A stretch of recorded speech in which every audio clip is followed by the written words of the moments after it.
now? There we go.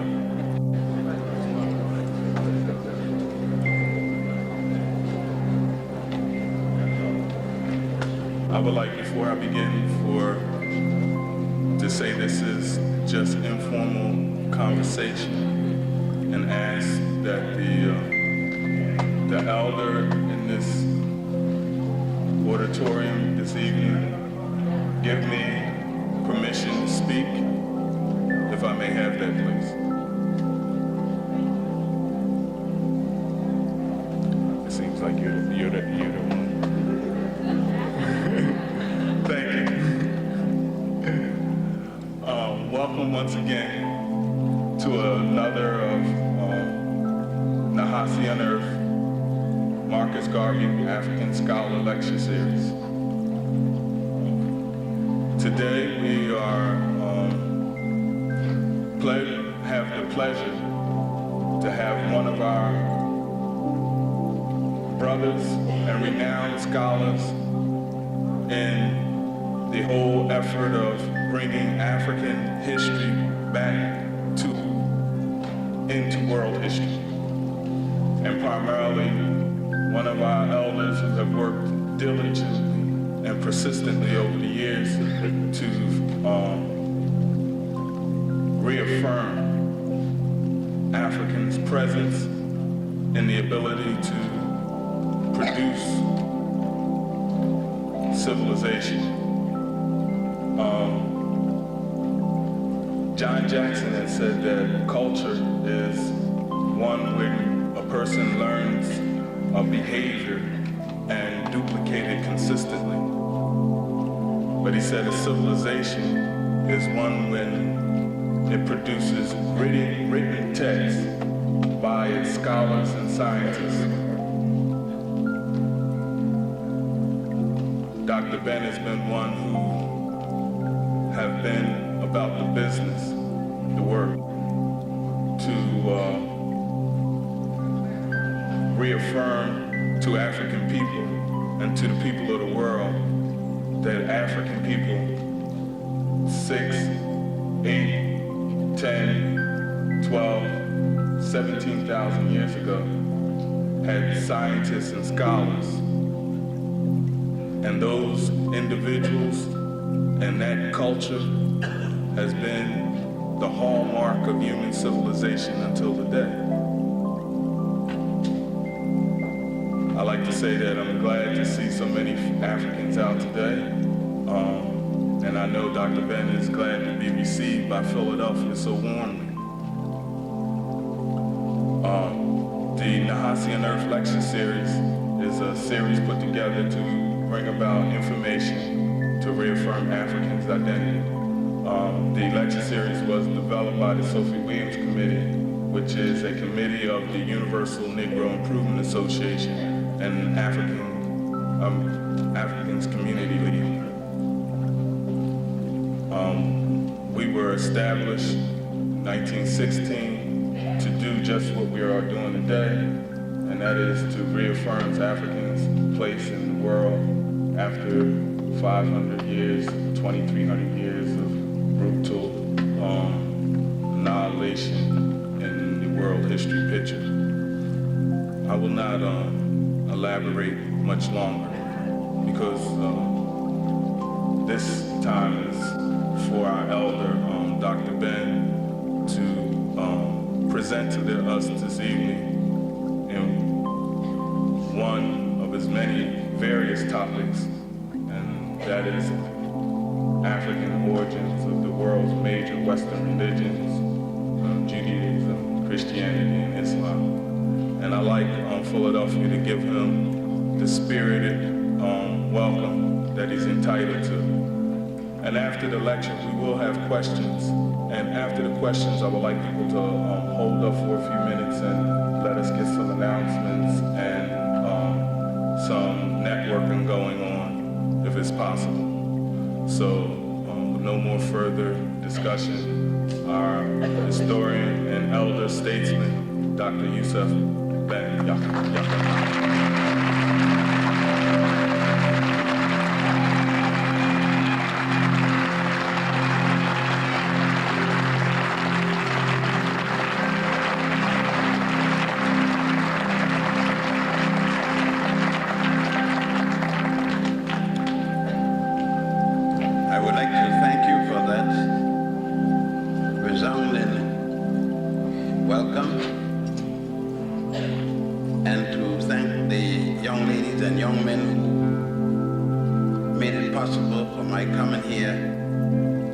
quite a while to address you.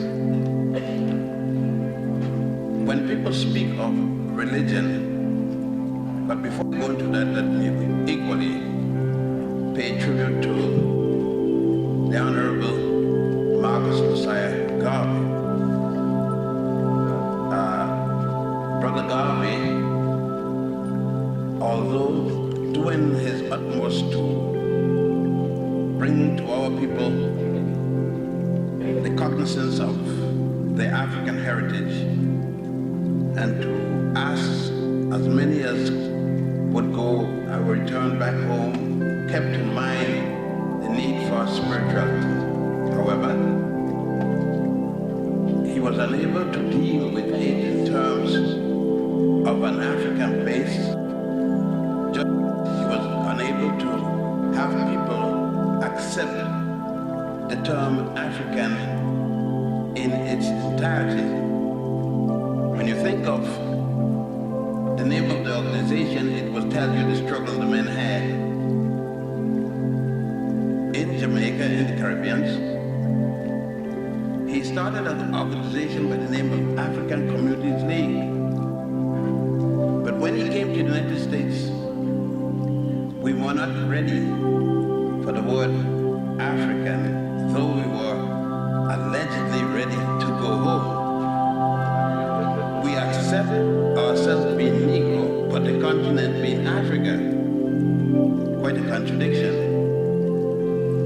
Mr. Garvey made the compromise because it was more important to have the organization than equivocate over the name. Of course, up to shortly before his death in London, when I visited him, like many of us, he came to lecture at Africa House.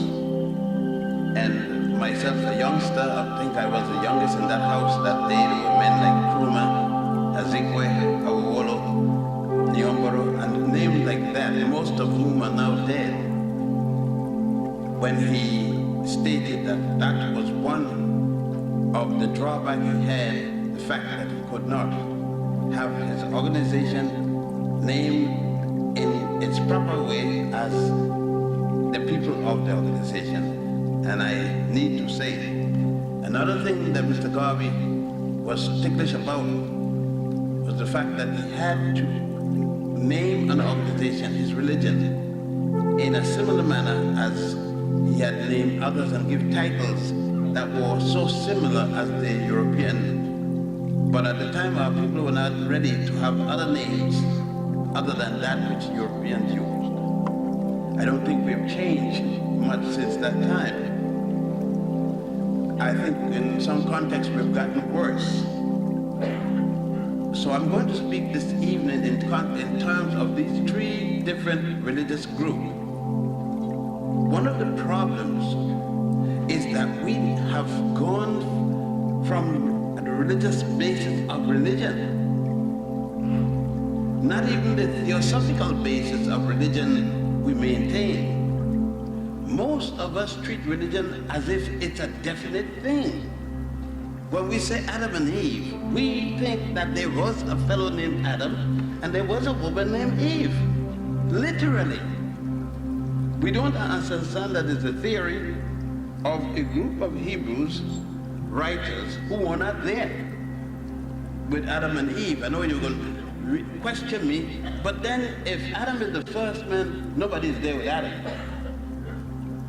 If Eve is the first woman and the second person, there's only two of them. There's no recorder. Nobody there is taking down the record. There is no history or record showing that either of these people had a language they could read and write. Obviously, they must have started Gu Ga Ba, or the child, she must have said Adam, him, and he must have said Eve, and somebody might have said Steve, and who knows? And the conversation went on. But the truth of the matter people can't understand is there was no factual, historical Adam and Eve. And it's the hardest thing to get our people to understand. They do not understand either that God or the deity is a concept. Nobody been there and see a God doing anything. It is the belief of man. Nothing wrong with it. Go ahead and believe it. But what I'm interested in is that we understand the difference between belief and knowledge. I know that I'm standing here. I'm not going to argue the question with you. I know this. I don't believe I'm standing here. I know. I believe somebody is standing outside behind this wall named Jane with a red coat on. I believe so. I'm not going to bet on it. I won't bet a penny because I don't have the fact. I believe so. I believe that when I die, I'm going to resurrect. I'm not going to bet. I could bet you. I bet you $1 million now to $1. Because if I die, you're not going to collect before you. And if you die, I'm not going to collect. So if both of us die at the same time, I can't neither go collect. Because I haven't seen anyone die, got up and come back and say how it was on the other side. That's your belief. You may die and find out that God is a woman from Puerto Rico drinking green whiskey. Now you're in trouble. You're in a lot of trouble. Now, if we could only understand then that whatever you believe is just that, a belief. I hope you're correct, and I wish you good luck. You will know when you croak. That will not be a belief after then. If there is a hereafter, you will know. If there isn't a hereafter, you have wasted time. So, all right. So, if we could understand ourselves before I even get into the meat of the thing, we will not be in any trouble. It's appropriate that we should be in a place such as this because we've just left the hall out there, downstairs, and of course there's another hall upstairs. Much of the articles, or many of the articles, and many of the artifacts you have seen upstairs are based upon the concept of a, not religion, because the ancient Africans had no religion as such, but the theosophical concept of a deity or deities. Deities who were male and female. I think one of the unique thing about the ancient Africans along the Nile in particular, since that's what I'm going to deal with, is that they did not have the sickness of Western man and Arab man. The sickness of believing that only the male character can be a deity. They were not corrupted in the belief of the inferiority of the woman. They saw both parties being and accepted that wherever there was a god, there was equally a goddess. Consistent with their belief in the law of opposite, or equilibrium. In other words, for anything to be balanced, they believed that it had a central point, a point of balance, and there were the extremities of both sides of that point of balance, whether it's up or down, and if it was diagonal, it equally was balanced and the hypotenuse. The ancient Africans along the Nile, as a matter of fact, saw their spirituality being scientific, for they based it in the logic of mathematics. Not mathematics coming from religion, but to the contrary, the opposite. That what you call today religion, an organized body, an organization for the benefit of spirituality, and we don't even see it that way. The ancient Africans did not use that term. It is strictly European and Asian and certain groups of Asians who have carried their concept, their theosophical concept, into organized religion. As organized religion came in, there came the corruption to spirituality. because people started to get paid for doing the work of spirituality, and therefore were more interested in projecting the jobs than speaking about the deity.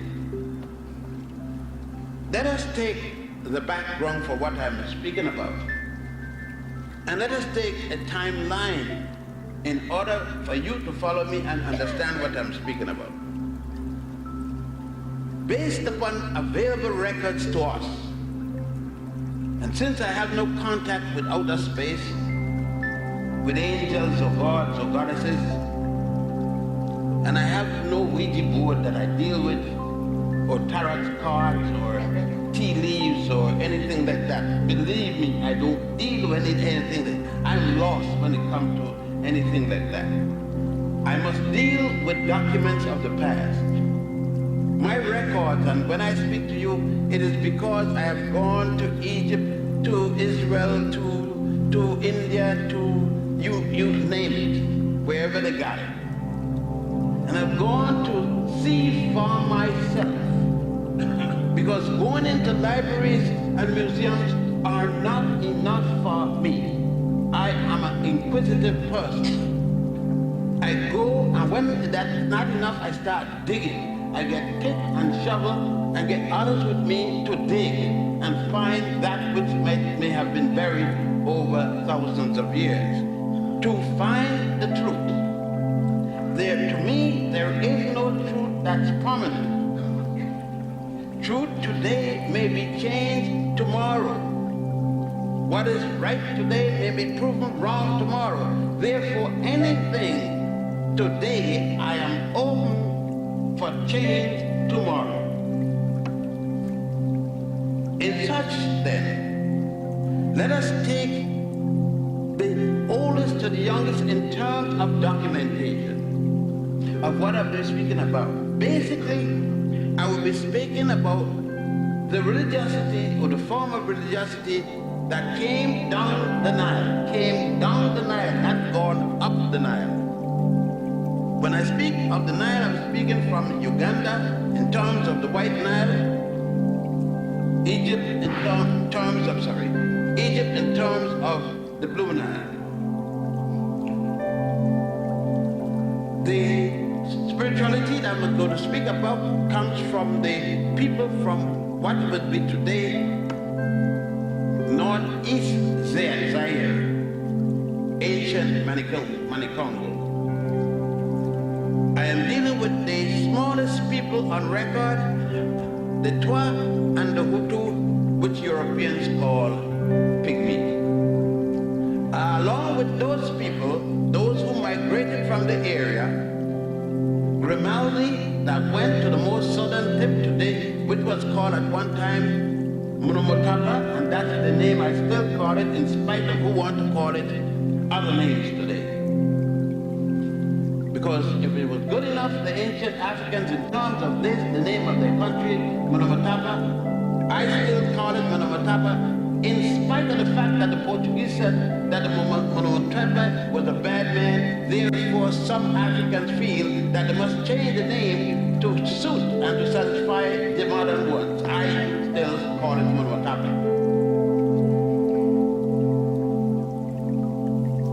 I will deal with the Grimaldi as well as the people called Khoi and Kalahari. I reject the name Bushman and Hottentot. Coming from the center of Africa again, down north, down the Nile, the same set of people I will call as they have called themselves Sebenetus when they are in Egypt. Those are the people that give us the oldest documentation of theosophy anywhere in the entire world. You can bring from me anything you want theory, and Babylonia, Sumer, and any one of them. I am from Missouri when it comes to this. Show me some evidence. Show me any artifact from Babylonia and Sumer that is more ancient than these people, and I will change my apologize to everyone from now on that I was in error. Until such time, all the universities of the world, black, white, pink, green, technicolor, and rainbow, could go to hell in terms of documentation. Therefore, until you bring a book of philosophy older than the book of the coming forth by day and by night, and present it to me so I can look into it, then it means that the Africans along the Nile had the oldest collection of spiritual works, otherwise called a Bible. The word Bible is a collection of spiritual writings. And that's all it means. It don't say a collection of facts, a collection of truth, nothing. It says a collection of spiritual writings. It could be lies, it could be the facts, it could be anything. A collection of spiritual writings. That's all it means. Thus it means that if you went to the bathroom and you needed a piece of paper, you didn't have any other paper, use the Bible. That's all it is, a collection of writings. By another one.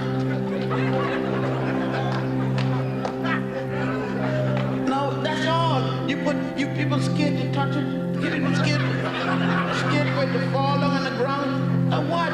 If it falls over, take it up and use it again. Any other book fall, you're not worried about it. You make it. You enslave yourself. You imprison yourself with these nonsensical things. That's the first one. We can use this and find that we can put this to about 4,200 or 4,100 before the Common Era, which would put us at the first dynasty, not the first year, make sure, of Egypt or any other nation along the Nile. For it is in 4100 BC or BCE, we know that there are already revisions in this book. Why 4100? Because that is the date that Manetho did not say 4100 BC because there was no Christ when he was alive, wrong? Not Jesus Christ. But if you use the time that he gave from the first dynasty up to when he lived, the 30th dynasty, if you add up the pharaohs and the amount of years served, it will come to 4100 years before there's somebody called Jesus the Christ. If you use other writers, of course, other European writers, not other because he was Egyptian, they will differ from 3100 all the way to 5000 and add before the Common Era, such as Bogash, Budge, even breasted here, and others, Marriott, Champollion de Piget, and all these other fellows who dabbled in Egyptology. The next closest to that in terms of age that is being used of the three religions that play a part in our thinking process would be that of the Hebrews, or Yehuda, or Judah, or Jehovah. Any way you want to call it is okay with me. I am not worried about semantics today. That would be about the best. This is the year 5009 of the Hebrew calendar. That would include from the time of the mythical Adam and Eve. And that we could tell you why we don't need to deal with that, because Adam and Eve are concepts that came out of the Hebrew Torah from the Hebrew Sanhedrin, that is the educational center of the Hebrews. And that did not open its doors until about 700 before the Common Era, attributed to an African called Moses, because you said that Moses was born in the city of Goshen in Egypt around the time beneath. Jochannan was on the throne at that time. Akhenaten had already died about 50 years before Moses is supposed to be born. So we don't even have to worry about time because that is the 18th dynasty. Yesterday in history, comparatively speaking. Because Abraham himself did not bring any theories to Judaism. The superstar of Judaism is Moses. He is the theoretician that is going to give us most of the basic things. Forget about Genesis because Genesis was the last book in the Hebrew Bible. Though it's the first book listed. They had 4 books, and Rabbi Agrippa and Rabbi Hillel argued the point that how we are going to have an Exodus, we leave in some place and we didn't get here yet. So he added a book called Genesis, beginning. Okay. The second book in terms of this, in the timeline, would be Christianity, coming at approximately 1992 years ago, minus 4. Because the Christians forget to put the 4 years that Justinian dropped when he had the Ethiopian Etba to reform the calendar so that it would jump in the proper Jubilee year. They had to chop off 4 years. So sorry for you. Instead of Jesus being 33, he's in fact 37. So, but I know that's going to mess up the Masonic brothers.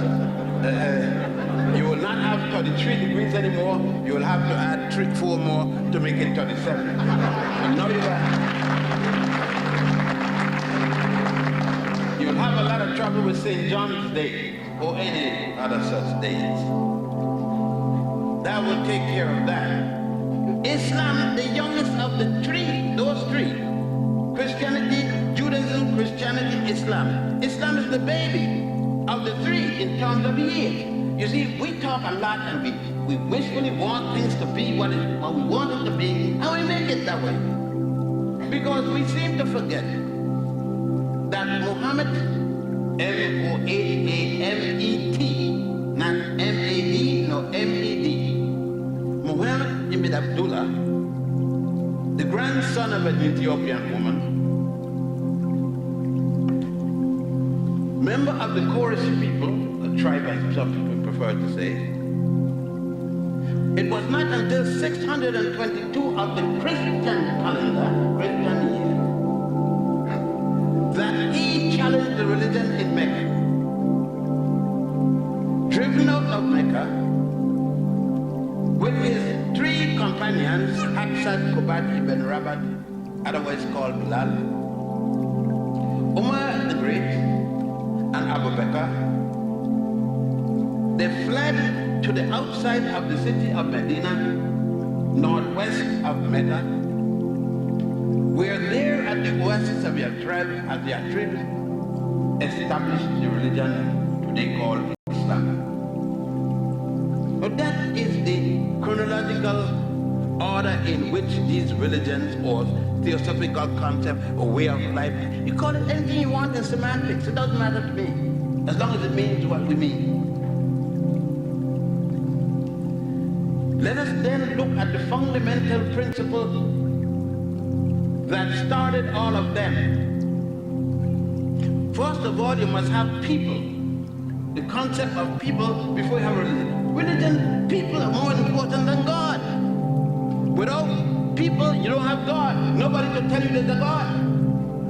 It's people that told everybody there's a God. You haven't met a God that told you there are people. All our concepts dealing with the deity come from a man or a woman. There was one time that women wrote. In Egypt, women also wrote. In Judaism and Christianity and Islam, women aren't in that position to be writing nothing. Sometime up to now, in Islam, women can't preach. In most of Christianity, women can't preach. And definitely, in most of Judaism, women can't preach. We didn't have that problem along the Nile. There was the priest and the priestess. The Africans always know where he came from. He realized that he didn't come out of a man's rib cage, that he came out of a vagina, came down through the vagina, all the way back up in from a womb down to a vagina. And of course, the placenta played a major role of his heaven. He didn't look up in the air for heaven. He knew where heaven was. He came out and he went back. Now, these are the realities. The reality I'm speaking about is the reality in which the African said God Kunum made man on his potter's wheel out of clay. As a matter of fact, when you go to Egypt, you go to the temple of Kunum at a place called Esna in southern Egypt. It is in bad repair now, but since you're not going to see the Kunum drawing, you're going to see just 4 empty walls. I don't waste time to go there anymore.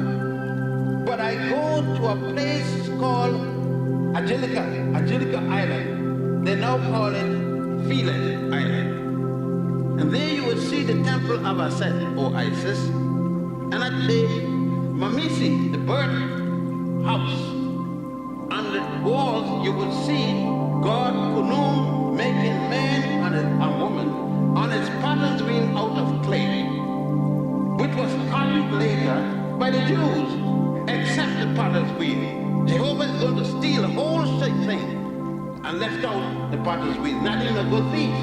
He forgot the wheel and kept only the clay and something. That's why his people are messing up all the time, because they missed the way they should have been made with the potter's wheel.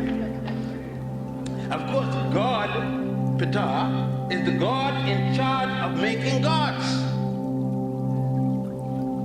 Kunum made man with 2 spirits. See, when Jehovah, Jesus and Allah was taking over the daddy's work, poor fellows didn't write down the thing correctly, because they forgot that man has 2 spirits, 2 souls, according to the first teaching. The heart soul, which stays with the body, or the cat, the heart soul being the cat. That when the man died, it stood with his soul according to the ancient teaching. But his body, the spirit soul, the mind, intelligence, went on to the next world to pursue goddess Ma'at, justice, the African woman. Always justice, goodness, everything that makes for a peaceful relation is symbolized by the goddess, the woman. That is right. I mean, it should be that. Some fellows don't understand that came from woman. They thought they come from man, but that's all right. That's why they still got a rumor going. I made a baby last night. When you made a baby last night? They passed a baby. Your scrotum don't have no babies. They got some sperm, and some of the sperm are sick. You all can't make, some of you can't make nothing. So I don't know what you're talking about. Babies are made in women only, not even homosexual male. They're trying, but they haven't been successful, even with the operation. Now let's get it straight. We need to get things very clear before we leave. Now, we see this, we got the history bit. The point is that I can carry you to Egypt and show you everything I'm talking about. You carry me to Jerusalem or any place in Israel, show me what you're talking about. Carry me to Mecca, except the mosque, show me what you're talking about. So I'm going to stick with what I got because I got the proof. You got the belief, I got the proof. Now,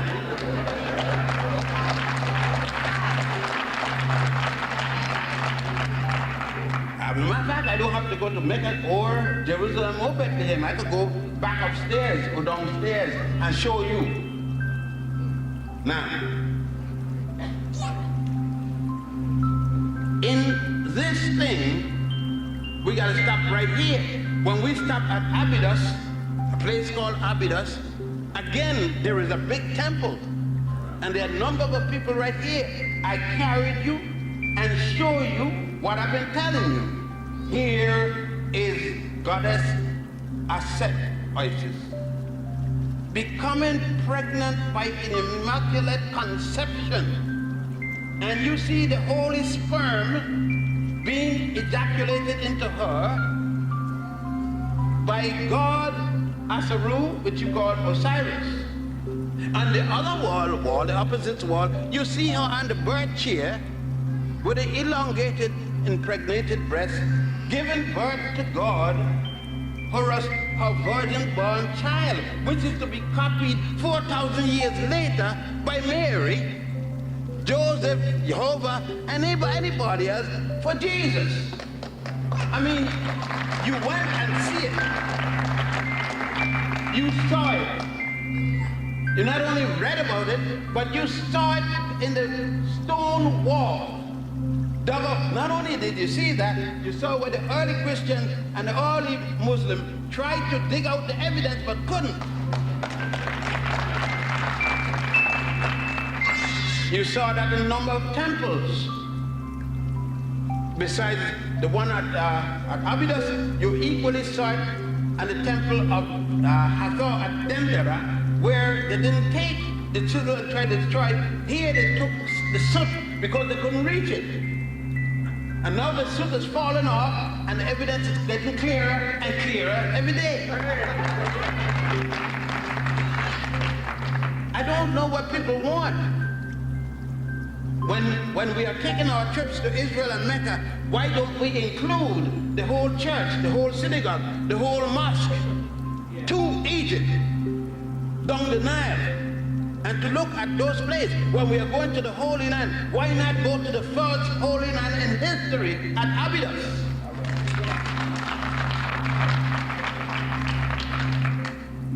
We can't, because I heard some young people today saying that they were not Africans, they were what, lost sheep, I think, they call themselves, and that the reason they weren't is because Egyptians sold their people in slavery. They were Hebrew Israelites. Who sold their people in the first place? Had they known their history, they would have known that not a single Jew was under the rule of a single Egyptian in the first place. When the Hebrews came into Egypt, allegedly, according to the Torah, Egyptians were controlled, conquered by a group of people calling themselves Hyksos, or shepherd kings. It was the 13th dynasty when they showed up calling themselves Haribo or Haribo and other such names, the English version being Hebrew. Now you either know the historical data or you don't. I was not taught by my father, and I know from experience, if you don't know, shut up. And go and find out. Then come back and start talking about it. You can't tell him about you got faith, blind faith, and talk like a jackass. Blind faith doesn't give you no intelligence. Blind faith just means you're still stupid. Now let us go on. We have to deal with the fact that the concept that we are talking about today in the synagogue, that we will talk tomorrow in the church, that we talk Friday in the mosque, are nothing more than plagiarized, rehashed concepts. Let us see. You cannot, if you're Christian, you're a Jew, or you're Muslim, you cannot give me any moral dogma within your religious concept that goes back before Moses in terms of yours, because you said that Moses gave to the world the concept of the 10 commandments. I don't have to bring in any evidence. I'm going to use Moses himself as the proof to show that that can't be correct. Moses is charged with murder before he reaches Mount Sinai, where he's to receive the 10 commandments. The Pharaoh, whether it's Ramesses, most people say it's Ramesses, or whether it's Ramesses' father, Seti-1, or whether it's Ramesses' son, Merinptah. You see Merinptah in the picture there, beating his enemy, killing his enemies. Regardless of either, one, the Pharaoh challenges Moses and going to kill him based upon the Hebrew Torah. And the law he's using, Moses committed murder. He killed one of the Pharaoh's soldiers. his brother Aaron is charged with stealing from the treasury. There's a law against stealing. They're not going to reach Mount Sinai until 40 years later before they're going to get the law. A law against stealing, a law against murder, and 10 such laws, but they're going to leave out 32 more such laws used in Egypt.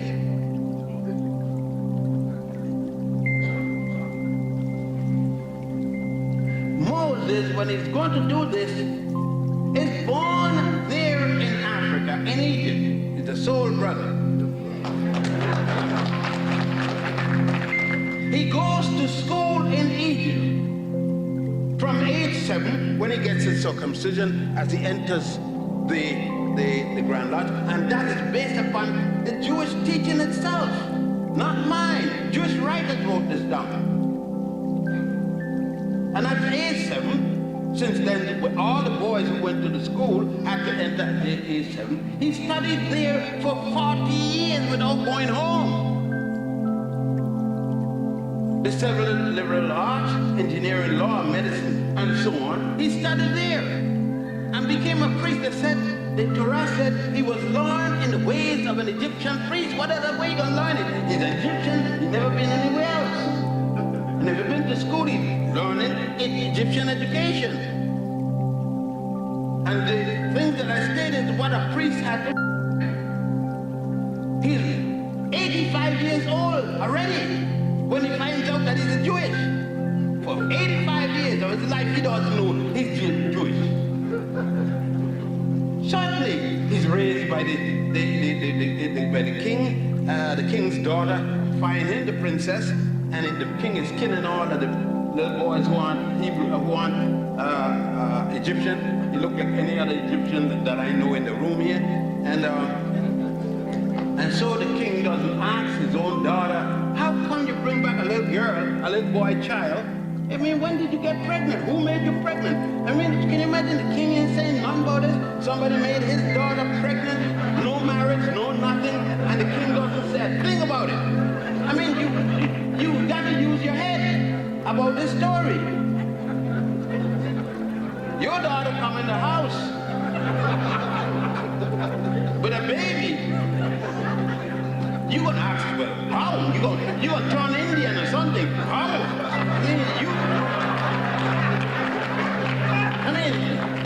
Let's be rational about this now. What all this? We got a set of laws. Not only this, we got another set of laws. We got a set of laws that when a person dies, they must go to another woman, a woman with a goddess with a feather always in the center of her head, symbolically, Ethiopian feather, ostrich feather, called Ma'at, where people have to go and give the admonition that they have lived according to these 42 laws. There are millions of people died before Moses who have gone and given this admonition, those 10 commandments plus 32 more already. There is a common behavior pattern, an obligation which has to be set by the people. The people are saying, I believe in the one and only God, Aten, A-T-E-N. There is no Moses yet. The man who they're following is a man called Amenhotep IV, who changed his name to Akhenaten. That's it, bring us to the 18th dynasty. There is no Moses yet. You could find this in the rare section of the Book of Coming Forth by Day by Night, otherwise called the Book of the Dead by Birch. And there in the Osirian drama, you will see all of the 42 laws. There is another set of laws and rules by the Pharaoh Amen I-A-M-E-N hyphen E-M hyphen E-O-P-E, the third, which Solomon is going to come later and plagiarize, steal and plagiarize, almost word for word. You could read the Songs of Solomon, compare them to the teachers of the and you see where that fellow stole the man's word. 1,000 years before Solomon, this man is to write these things. Now, what else? You can't talk about resurrection. Judaism, Christianity, and Islam speaks of resurrection. But let us go back to the temple of Songhai at Abydos, or the temple of Goddess Hathor at Denderah, to look at the resurrection on the opposite pole of Isis receiving the Immaculate Conception. Look on the opposite side, and you see Osiris in the resurrection. The state of the original resurrection, talking about the penis from a dead level to a perpendicular. The penis, when it was cut off by one of the 14 pieces, cut off by his brother Typhon, who had killed him the first time by hanging him, the second time by cutting up into 14 pieces. The one piece being lost because it had been eaten by the night catfish. His wife, the faithful wife, Isis, I'm using the Western term to make it easier for you, carrying the god of the dead to reconstruct it. That's Kepra. Reconstruct him, but had to resurrect the penis so it can impregnate Isis herself. And even resurrection.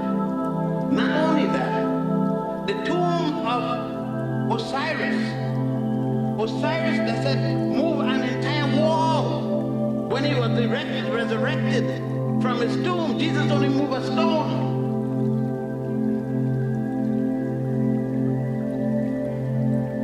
And yet we will argue each other down and fight over this story.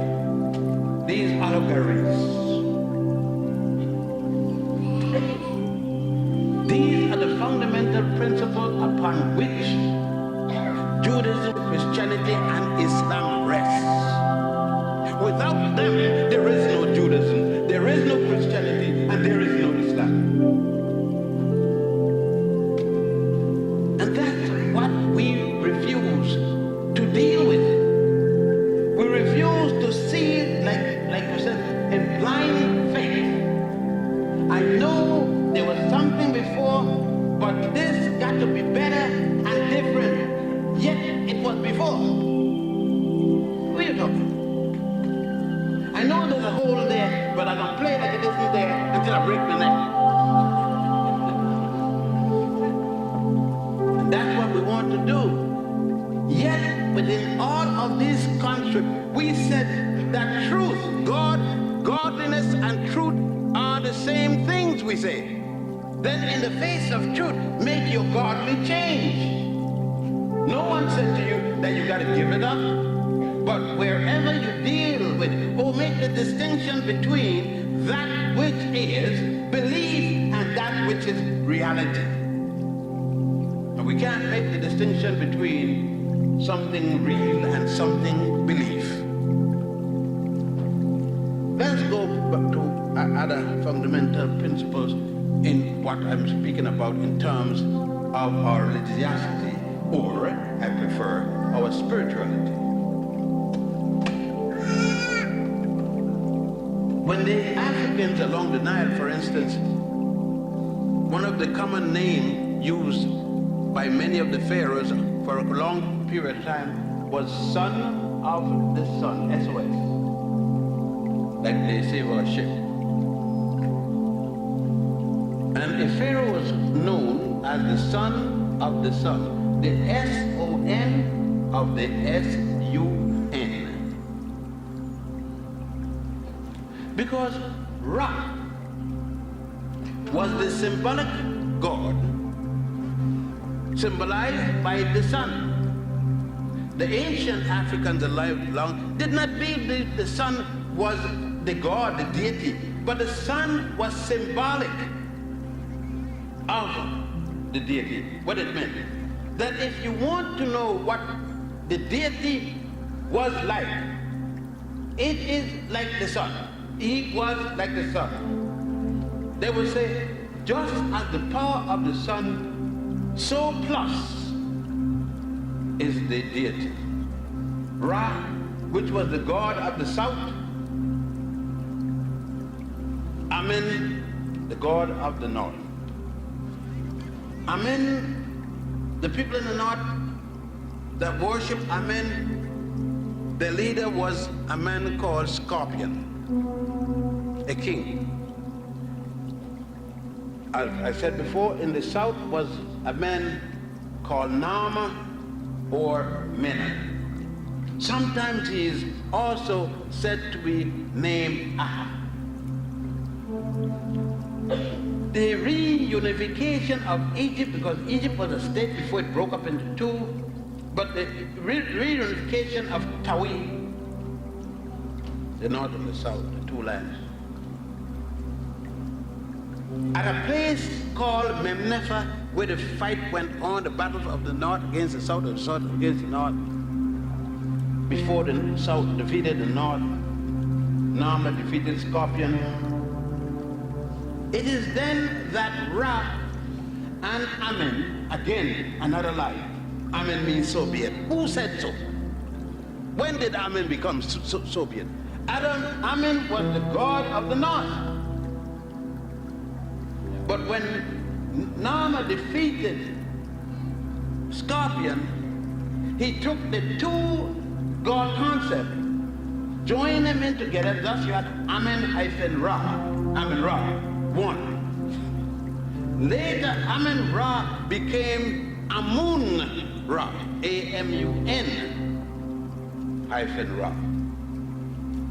And then Amun-Ra was used as the principal god above all other gods until the coming of Akhenaten in the 18th dynasty, who changed it to Aten.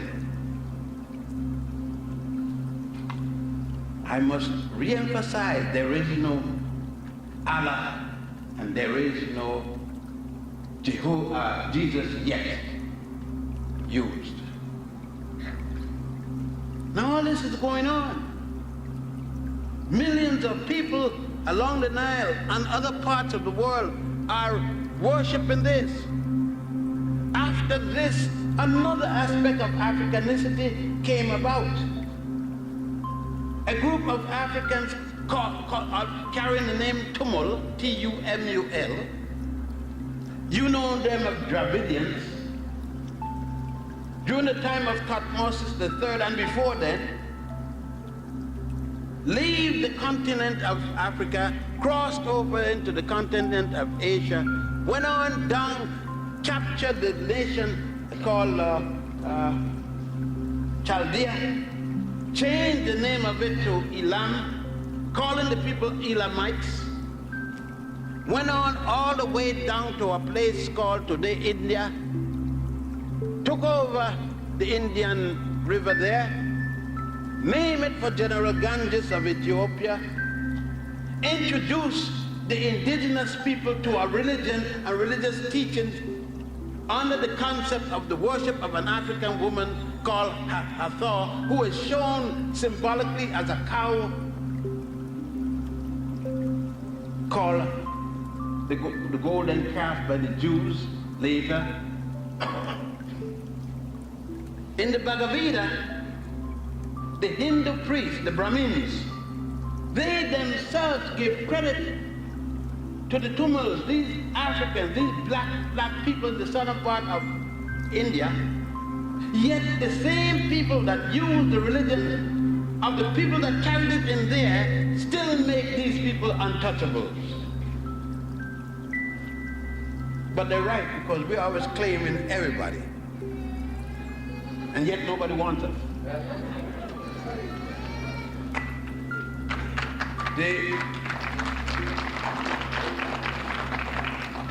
It is important that we know when we are going to say which one is right, wrong, or indifferent, we must know all of these facts.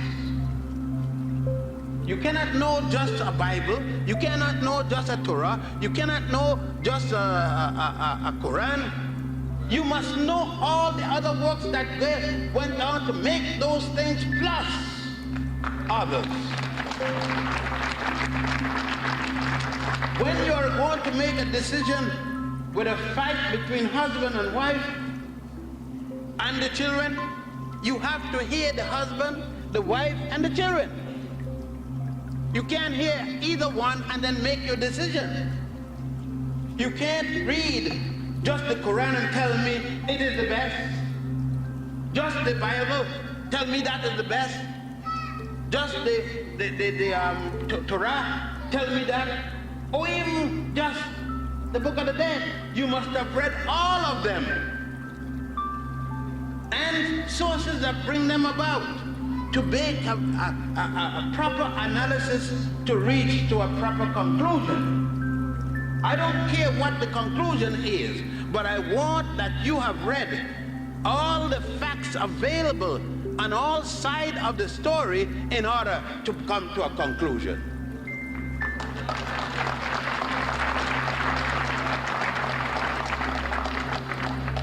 If this is being, and many people say, I don't like this religion, I attack. If this is attacking, I'm going to keep attacking. But if this is sense to ask you to read, to check all things before you make the decision, I think that then you are not dealing with blind faith. You're dealing with intelligent conclusion. You see, we are such, and a convert is the hardest person to deal with, because the convert is disillusioned and leaving some place. Oh, and scared to be further disillusioned in a new place. Thus would see the errors that he or she have not overlooked at the last place will overlook now, because they're saying, damn, I just left this one and this here proved no better. I am sure that when you leave one religion to the next, you don't get anything. You don't get anything new. You're still in the same batch belief. See, if you go from Judaism to Christianity to Islam, God still ain't gonna give you a woman. God or goddess still ain't gonna do nothing for you, not give you a job. I sometimes I listen and somebody said, look, I went to the Lord last night and he gave me $5. I woke up and there were $5 on my living room. You leave the damn $5 at the living room and you put something on it one day and something move it off and there was the damn $5.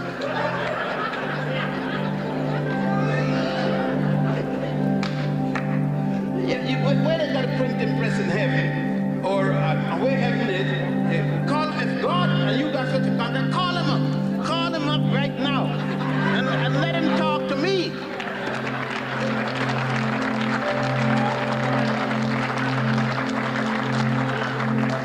Let's stop driving with each other. We have to deal with the reality of life now. Concept of the deity, and we are talking about the faith. I have no problem with a person relying on certain faith, because I myself have faith. If you got a woman and you got to go 1,000 miles from her, you have to have faith. Otherwise your mind is in a lot of trouble. Vice versa, of course. That's faith. If I pass across the street from this side of the street to the next, based upon how you fellows are driving, you got to have faith. That is that I believe that nothing is going to happen to me given a certain condition with a certain sense of rationality. The rest got to be faith. Because if I'm dependent, when they come with me in an automobile and I'm flying all over the place, you know, I got faith when I jump in the airplane, I strap myself in the electric chair.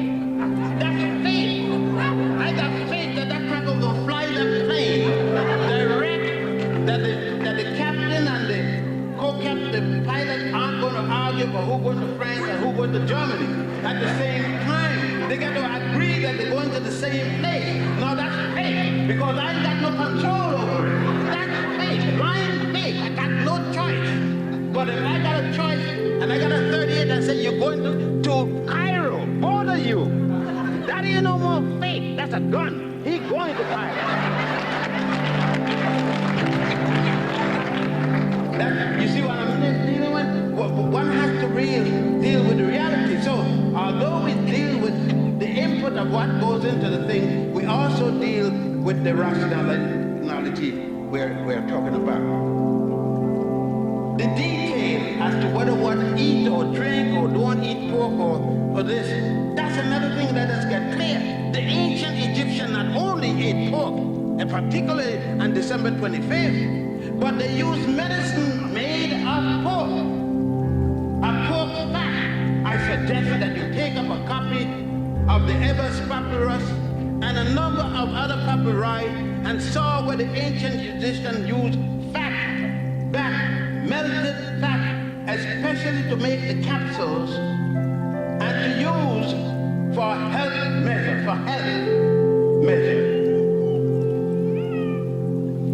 Again, if you don't want to eat pork, okay. But even Quran said what? Quran said, if you were hungry, couldn't get anything to eat, and it was going to threaten your life, and the only thing was there was piggy, wiggy, put him down your stomach if it's even raw, and save your life. That's Quran. Not eating pork has nothing to do with God. It's a disciplinary thing. It's a disciplinary thing. Because Quran said your life is most important. But some of us, we go overboard with anything. A man come and see me now. I never ate chops and things like that till I came big man, because I'm born in a Hebrew family. But people see me eating, and I got a nice chop on the table. They're gonna tell me, what you eating? They ain't blind, I eating pork. And I paid for it. If you don't want me to eat pork, I wouldn't eat filet mignon. You pay for it, I eat it. So anything you don't want me to eat pork, come with me, buy my food. You don't want me to eat meat? Come with me, buy my food. Then I eat it when you're not there. To talk about these extraneous things, which mean not, what is the basic fundamental principle of Judaism, Christianity, Islam, and what the Africans taught about? What the Africans taught about in the religiosity, and they make science a part of the religiosity, law, engineering. All of this were part of the teaching of the priests. It's the priests who ran the society, being taught in every element of man's society. The priest was the doctor, the lawyer, the engineer, the butcher, whatever it was. It is the priest that conducted that training. That's why it took 40 years to train a priest.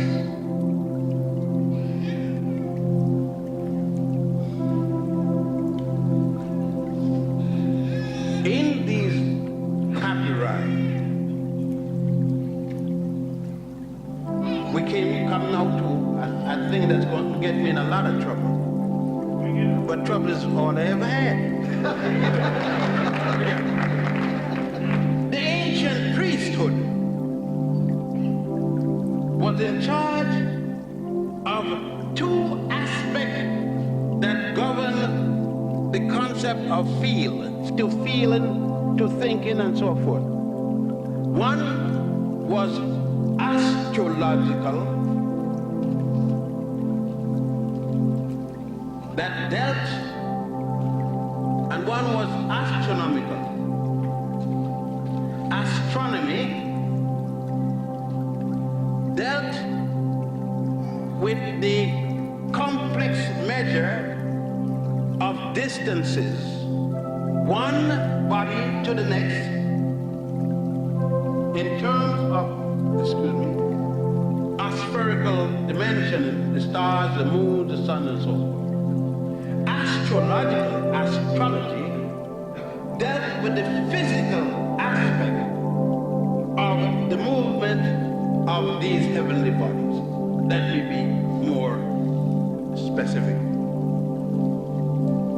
Astronomically, the moon and the sun, for example, are in different locations at different time of the month and different time of the year. The measurements and placing of these bodies, stars, etc., is our astronomical calculation, therefore astronomy. On the other hand, for example, when the moon is farthest away from the sun, like now, the temperature, because the sun does not have the heat, the moon does not get the heat. And the earth, for example, does not get the heat because it's farther away. Therefore, it gets cooler until it gets colder and cold. That's the astrological effect. Thus, we have astrology.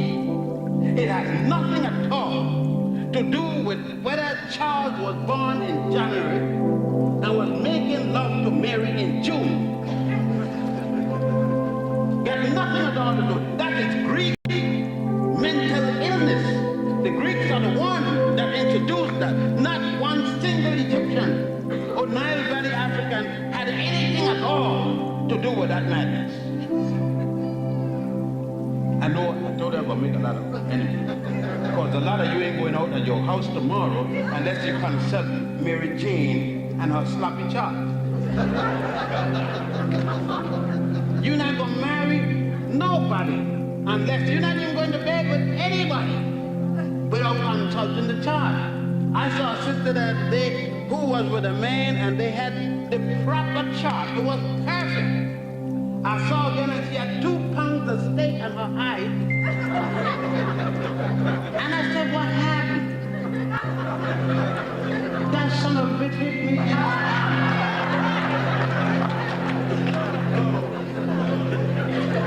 And it was a perfect relation. They had taken the chart and had it done by Slaxy Maxi and everybody else.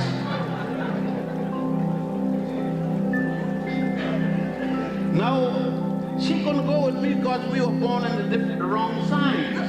You see what I mean? But I've never hit a woman yet. I hit my little daughter when they were small and so up to a certain age. I'll watch them a little bit funny and so forth, and I'll give them a little whack, but I hit my mama. You know what I mean? I'll deal with that. So she was better off with me, even though I was the wrong sign. But that again, no, all of that, and then we come in religion and terms of numbers in the church. Calling out the hymn number so and so and all this kind of thing, and go to Egypt and bring you holy water. What are you talking about, holy water? The man takes some palm, burn the palm, make ashes, throw it in the water, strain the water out, sell you the damn water and ashes. I could do some good in the water and sell you and for cheaper than that. And it has the same effect. As a matter of fact, it smells sweeter. But no, you're mad with me because it got you to believe, to keep you enslaved. You talk about being enslaved. This is to enslave you because you believe that this water, which you catch in the cup, more than the water in your tap, is going to do some magical thing for you. It hasn't done for him. If it did, he wasn't going to sell you any of it. He was keeping on from that.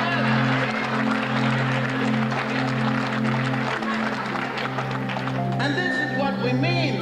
We got to understand that these factors, the comparative analysis between whether it's Judaism, Islam, Christianity, or the ancient religion, Egyptians or Nubians or folk practice, what are these things for?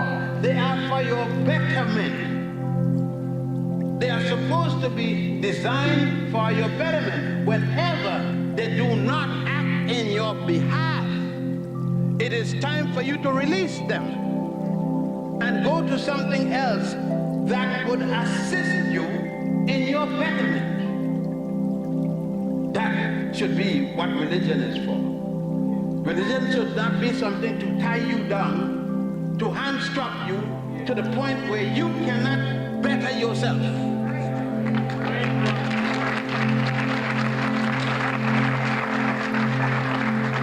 There's another major factor.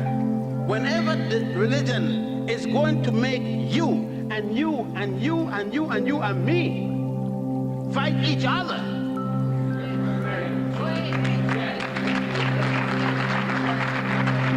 whenever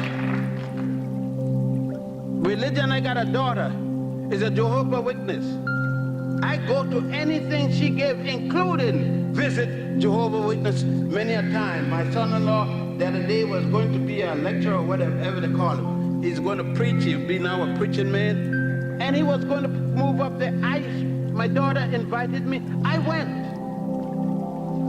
I congratulated him and wished him well.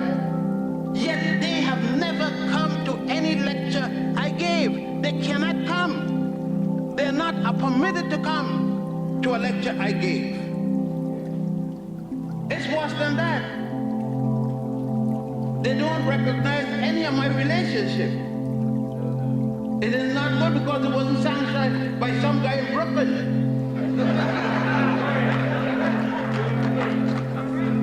But when religion is going to make children and parents and other loved ones part because of their obligation, then is that helping you? Oh no, I can't see that. I can't see why it make a difference if a black sister comes up, an African sister, and she is Jewish, she is Muslim, she is Christian, she is Buddhist. It don't make a difference to me. That got nothing to do with I'm going to marry her or not go with her. If she is a good woman, that is the criteria, not how she prays.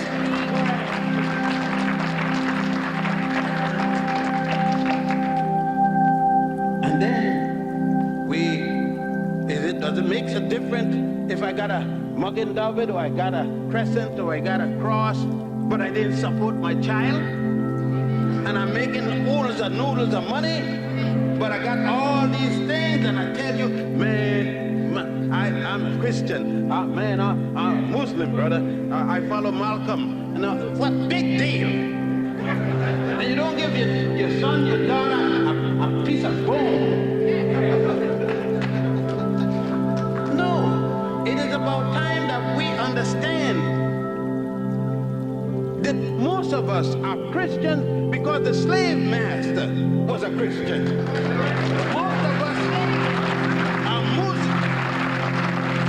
Muslim because the Arab slave master was a Muslim. Most of us are members of the Church of England because we're from the Caribbean under the British colony. Or we are French because we were born in New Orleans or other parts of Louisiana or Guadeloupe or so forth. We had nothing to do with being rational about it. Have nothing to do with our interests. Because if it were our interests in terms of Christianity, then we would not belong to the church because we don't see a black Jesus in the Bible.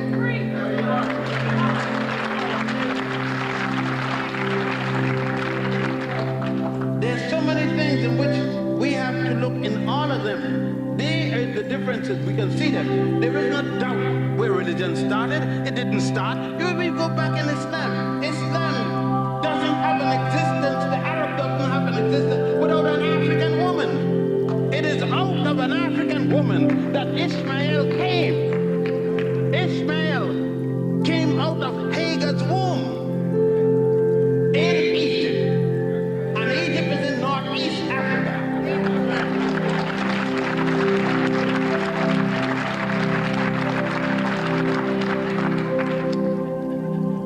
And it is Africa that saved Abraham and all his sons from starving to death when they were running from the famine, the hunger, and the Africans opened their doors and fed them naked, hungry dogs. It is Africa when Mary was running all over the place. From Herod, it is Africa that opened her womb again and told Mary to come and bring that little scuffy little boy and give him a place to stay. No, when you get in the pulpit, when you get in your church, your synagogue, and you must remember that Africa saved your God so that you could talk about it. Everybody hitting the African woman. But that same African woman has wet nurse, surrogate mothered, all of them. They seem to forget. So Africa has nothing to beg anybody for, to be sorry about. Africa doesn't have to worry about any Holocaust because Africa has suffered umpteen Holocausts.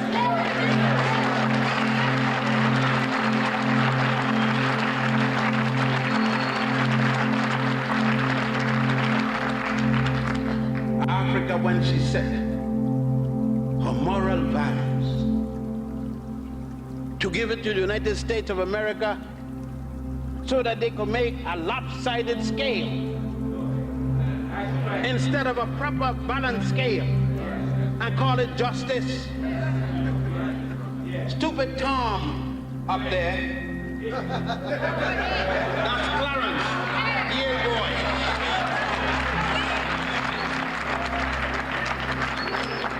Believing that he had something special, only realizing he was black when them cracker senators come down on him.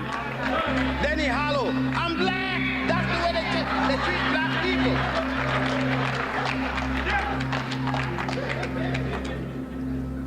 And Anita, no value. 5 years, 10 years after the man touched you behind, if he did, you gonna remember it's then he touched it? Because now he's going for a job, and the job you got, he gave it to you, all the job, and you won't cut each other's throat because you went to Yale and became de-Africanized.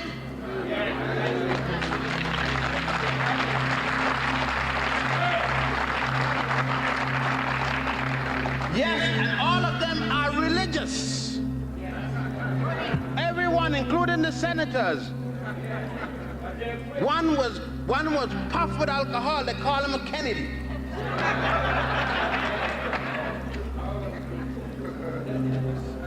And he's sitting in judgment. You see what I mean? And the lawyers were religious. The whole bunch of these people, most of them were lawyers. They had studied jurisprudence. All the philosophical concept that goes with the legislative branch of the legal arm of government and the justice system. But they had not looked at the symbols of justice. They had not examined the 42 admonitions to Goddess Ma'at, who had no concept of what they were. It was understandable. If you got 42 laws and you were only using 10, you got to be making some heavy mistake. If you got a Bible and 18 books are missing from it, how can you expect God to hear you and you're not using 18 of the books that you need to reach God with? I think that you Protestants better go back and check your Bible. And if God gave you a Bible, it is the words of God passed down to God's secret service to you. Then how could you go to a conference and decide which one you're going to take out because this one is ineffable, which one you're going to leave in because you believe and it is God that gives you all? Either stop jiving somebody or come straight. And if you're going to listen, if God give these books, who God give them second power to take out some of them, and how accidentally they took out those, the book of genealogy with us. Why is it in the Church of William they said that Mary's mother had her by immaculate conception? And she had Jesus by immaculate conception, no sex in the family for 3 generations. And yet you, a mother, sit down and read this. Why don't you ask yourself, what's so bad with me having sex? When you had sex, did the paper from City Hall stop the penis from bursting your hymen? The hymen got busted whether you had a paper from City Hall or not. In the same way the hymen burst with the paper from City Hall or without the paper from City Hall. And Mary didn't have any paper from City Hall.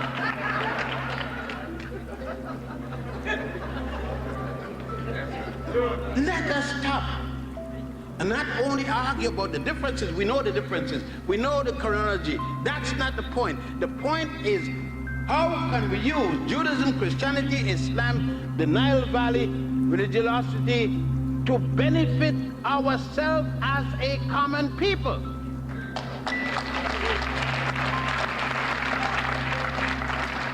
What difference does it make if I walk through the door with a sister who is of the Nile Valley religion, of Judaism, of Christianity, of Islam, and each said they're hungry? Do I feel one and not the others? Isn't the hunger of one hurting the same place of the hunger of the other? Won't both of them get gas if they don't get something to eat? Does it matter how she pray?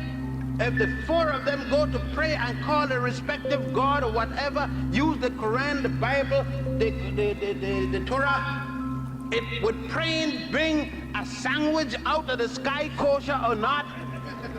Or $1 from my pocket, a hand from my helping them and said, come, let's go to the restaurant, let me feed you, without asking you what kind of drawers you're wearing? And that's the test. But I know you're not going to do nothing about it by the time you leave, but I'm just telling you so you got no excuse for the next step. And that's, to me, the criteria of what we're talking as I wind this down. I think there could be no doubt if all of us in here, if all of us make it a common pledge to ourselves to get a copy of the Book of the Dead, get a copy of the Torah, you call it, not written, don't get a so-called Old Testament, go to a Jewish bookstop and get a Torah translated from Hebrew into English. It's different than the one the Christian said is the Old Testament. They're sticking Jesus in there. The Jews ain't got no Jesus. No, let's jive. You want a Jewish book by Jews. You want a Christian book by Christians. You want a Muslim book by Muslims. They're not honest when talking about the other one. You understand? Jews don't honestly talk about Christians. Christians don't honestly talk about Jews, by Muslims. And Muslims don't talk honestly about the other religion either. Nobody talks good about the other person's religion. No fisherman tells you that the store up the street got better fish or as good fish as him. Everybody fish stink but his. So now let's get a copy. Get a copy of the Yoruba Bible. A copy of Unkulunku, that's the religion, the god of the Abazulu. Get a copy of Songhai, that's the god of the Kikuyu. Get a copy of the book of Voodoo, Voodoo is the god of voodoo. These are all African. Get a copy of Olodumare, Olorum, the Yoruba religion. Read all of them. Read every one of them. If something is good in either one, apply it. Either one. And that's where I stand. People want me to be Muslim or to be Christian or to be Jewish or to be that. No. I am whichever I could read in whatever that is going to help me in my concept of belief. It means then I will come to the mosque with you. I will will come to the synagogue with you. I will come to the church, to the temple with you. And I will sing your songs, because it's a belief. Neither of us knows the answer. Otherwise, we won't go in the first place.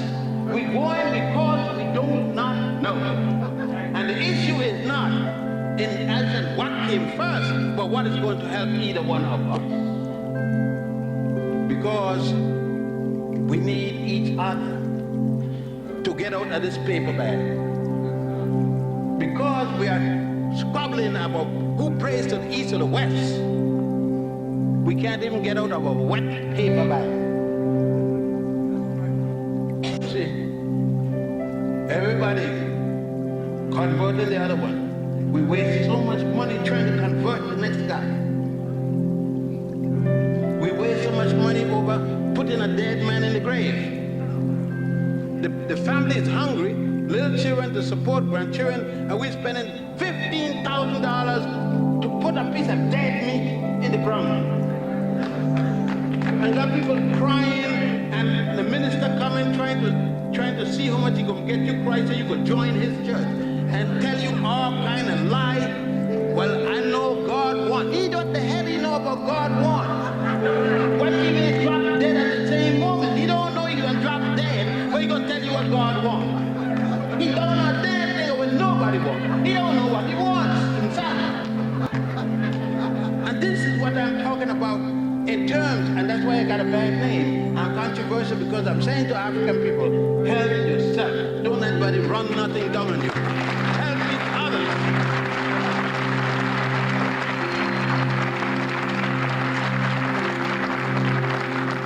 This is lastly before the question and answer period. I was asked, what do I worship? Yes, I worship the black woman, the African woman.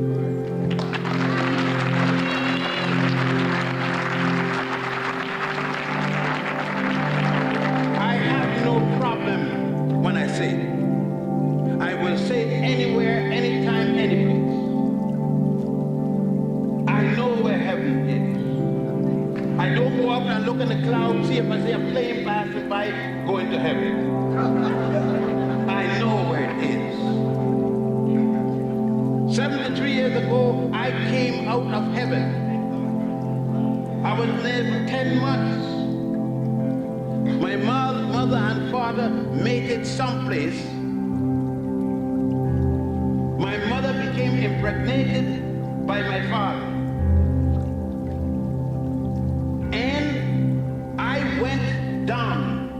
Fertilized into her fallopian tube, somersaulted all the way down into the womb. There I was nourished by the placenta. The umbilical cord, the line of life, became my tether.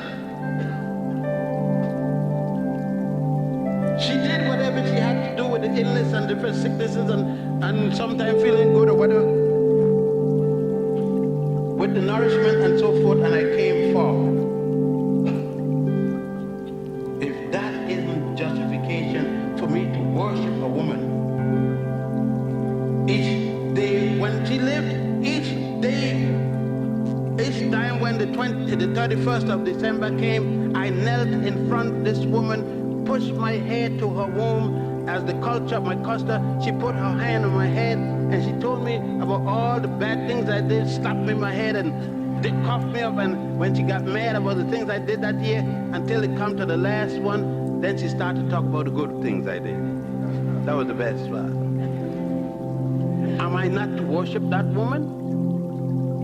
Then I left her and went to the arm of another woman. Because I need now to go to heaven. I came from it, I should go to it. And I was told I could not go to the heaven from whence I came. But now I went to another woman. My mother had already prepared me to understand that this is not a bitch, a dog. I was going to the home of my mother, to heaven, and that the woman was going to give me of her body, the highest honor she could bestow on me was for me to use of her body. And my mother had already told me, if you cannot use it with the kind of respect, if you cannot be seen with her in daylight, do not be seen with her at night. My mother had already told me. So then I had to deal with it with sacredness. It was something to be sacred. And in order to be sacred, I had to worship it. I don't see how you can worship an abstract thing and that which is comforting you. When you sleep, she feeds you, she cleans you, she washes, she cooks your, she fixes your house, and she protects you when you're sleeping. Then why can't you worship her? I say, when we learn to worship our women, that day is your beginning of freedom from slavery and freedom from captivity.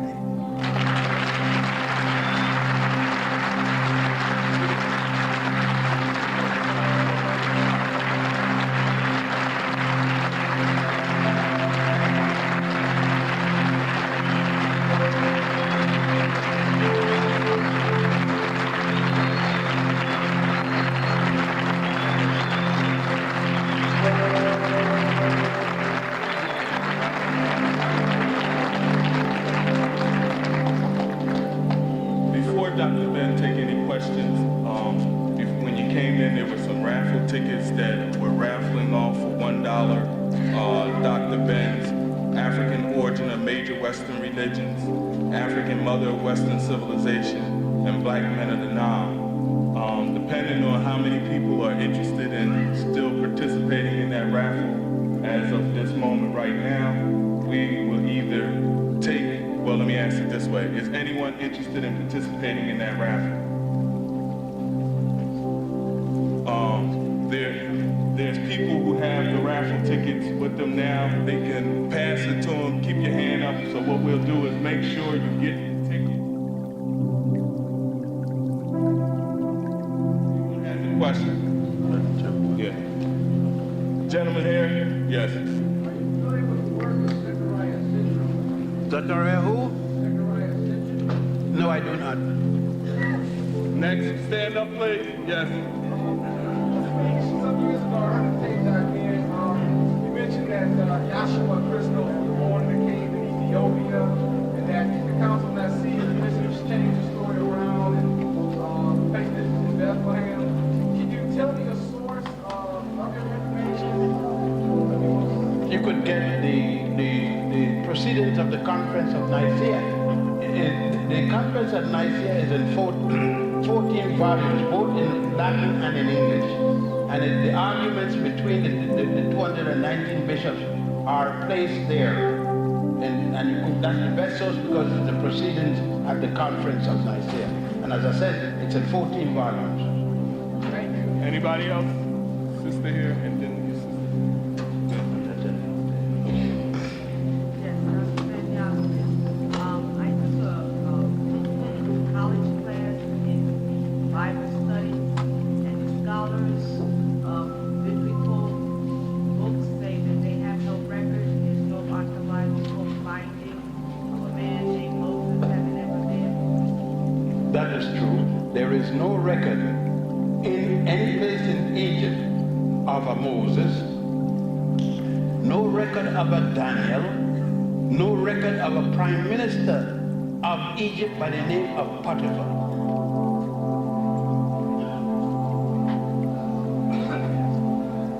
Sister here. Can you tell me if there's been any further studies on the genealogy of the pharaohs? I remember reading something about you saying that they were from Ethiopia and from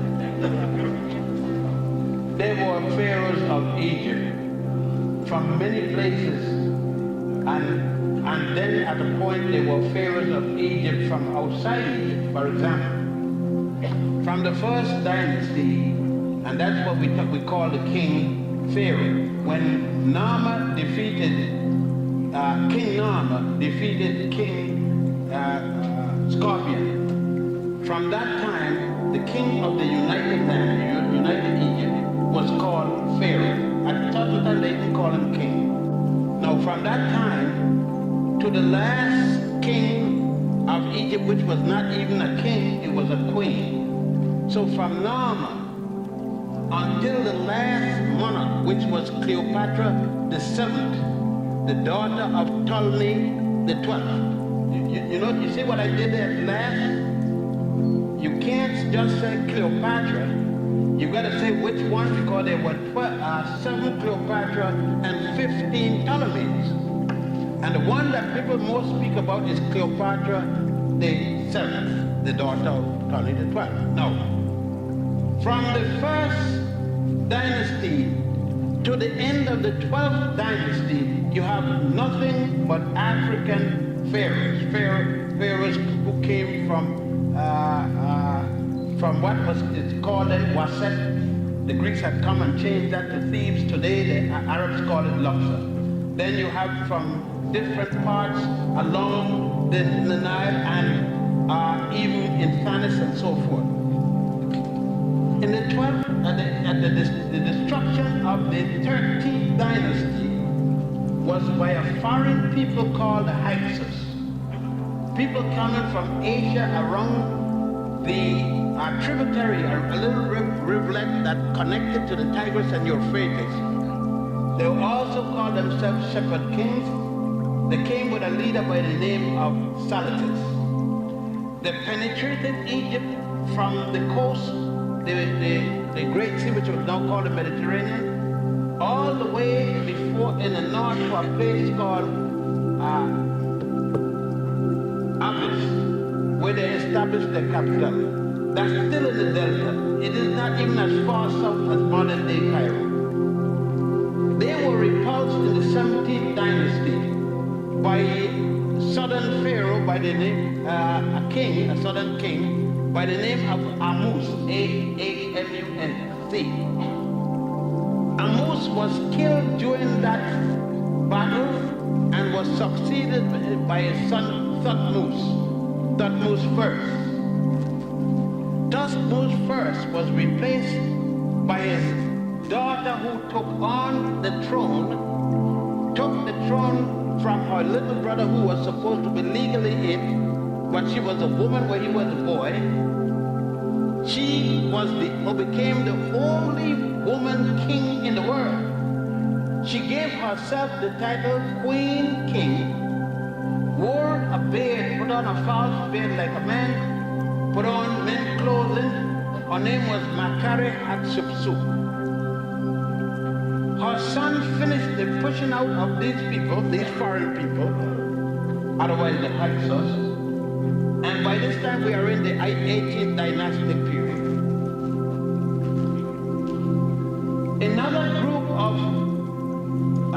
Another group of people came in and ruled, and that was the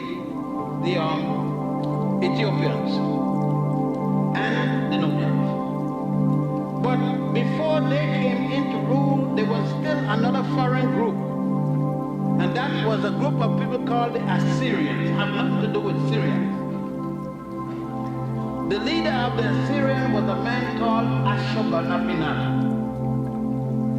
Ashurbanipal took over in 714 before the Common Era, the 25th dynasty.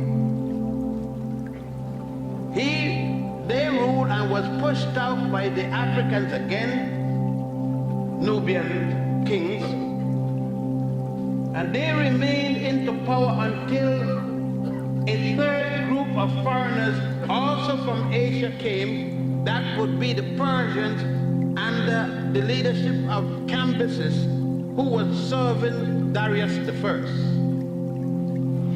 That would bring us at 525 before the Common Era.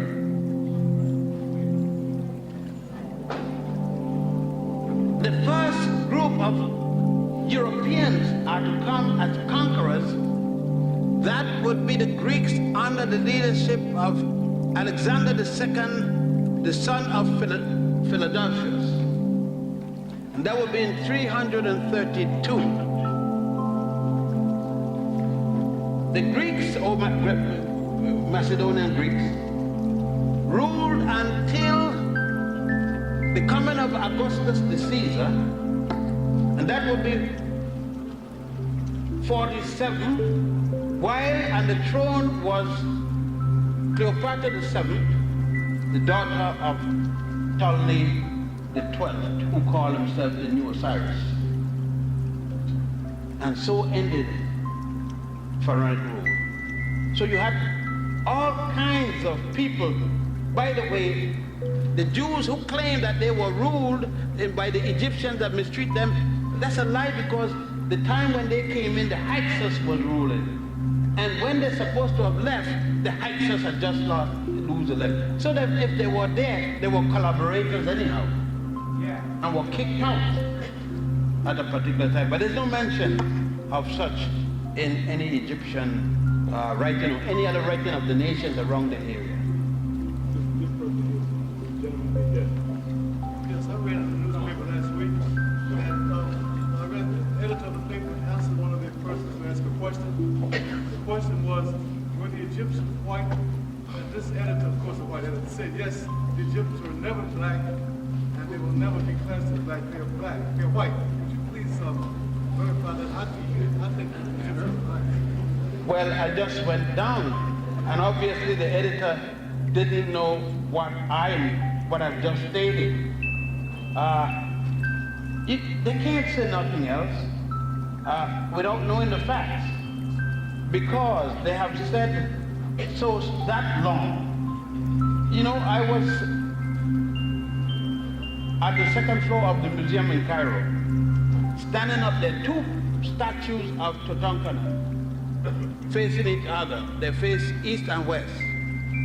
You enter the Tutankhamun exhibit through these two statues, life size. They are jet black. They can't get blacker than that. But a guide was there, and they had a group of people from the religious belt, and they had all the little bags showing that they had just come from Israel. They came from the States. While the guide was speaking, one of the ladies said, "Look how black he was. Was he black?" And the guide said, "Yes, ma'am." She said, No. You must have misunderstood me. Was he black? And the guy said, "Yes, ma'am." She said, "I refuse to accept that." And the guy said, "Okay, go along with your ignorance." You know, I got a book I'm doing now.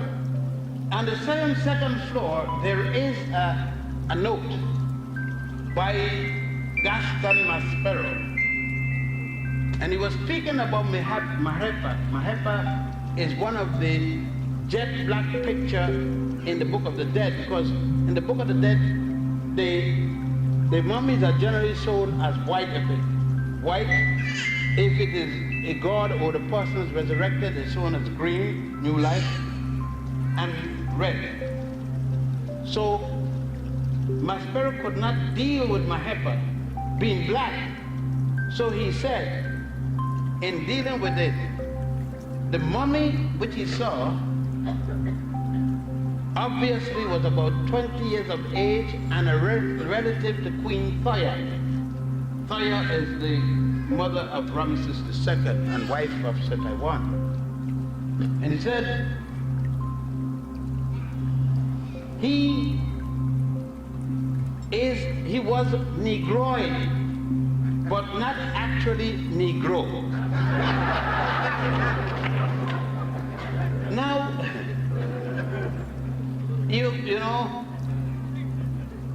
I guess they will say that, let's take, for instance, let's take an obvious thing.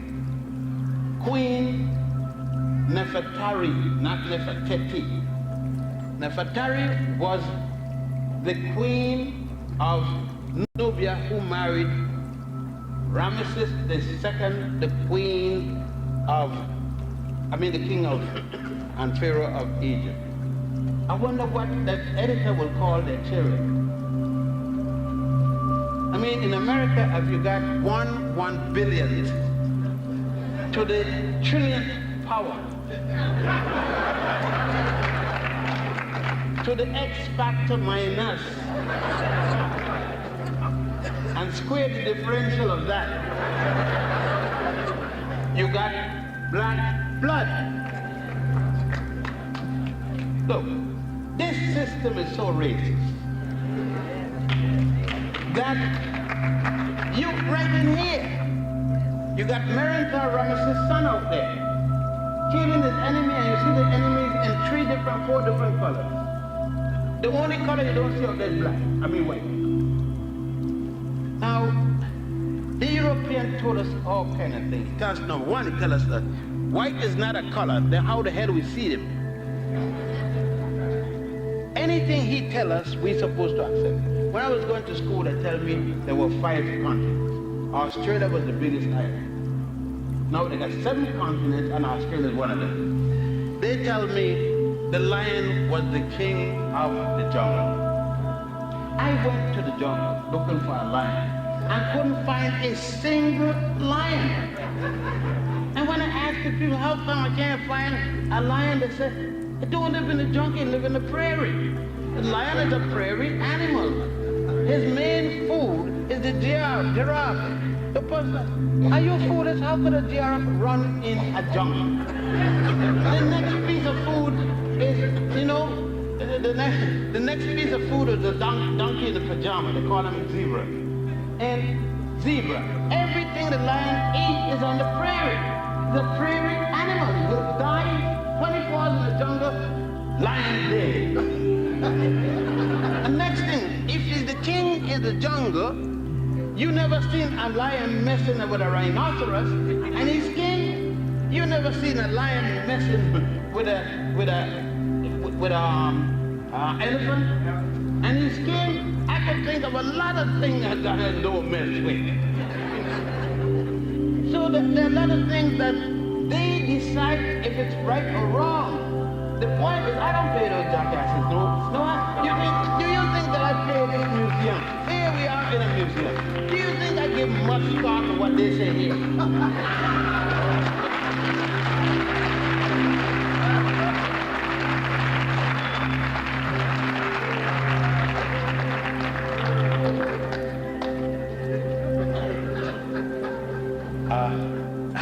I'm in an awkward position, darling. I would like to know when the historians are going to move beyond 6,000 cycles, like 2,000 AD and 4,000. I don't think that anyone is going to move this. You can't move things when you don't have power. Powerless people do powerless things. You see, we are bound in certain things. We're going to pray. We're not going to kill nobody who will kill us. These are the things that we are, until we have changed our quote-unquote modus operandi, until we get to the point that we could kill, until we get to the point that we could say, to hell with what you're saying, I don't believe it. Until we could say to the white man, your culture is not something I'm going to deal with. Until we could say to the designers, until our woman could say, I'm not going to let you put my dress up to my behind.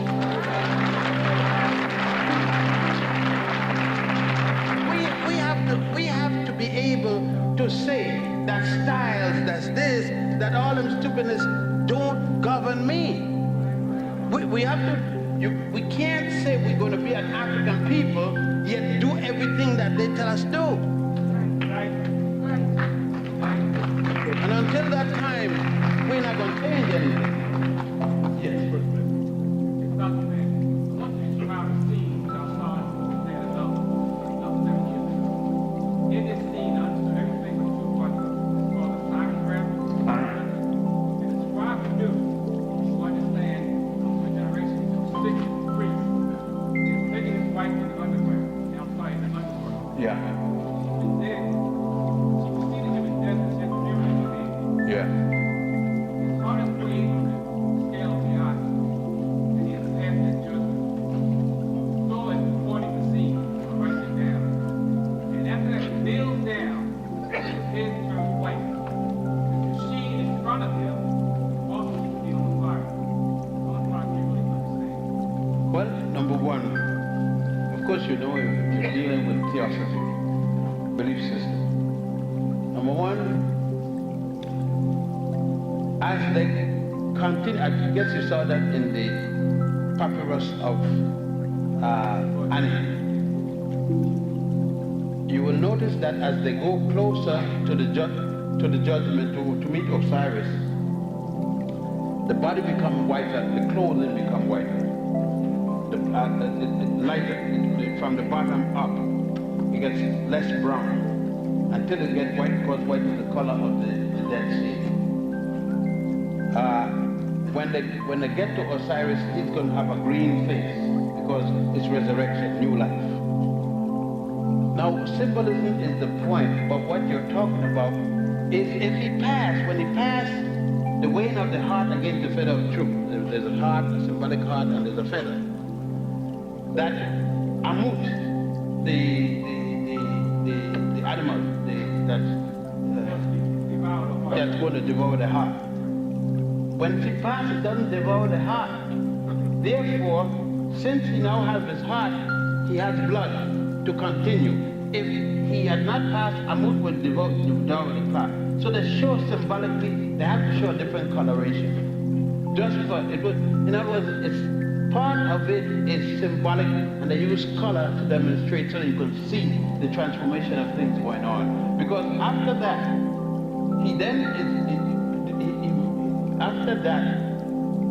he's going to meet Ma'at.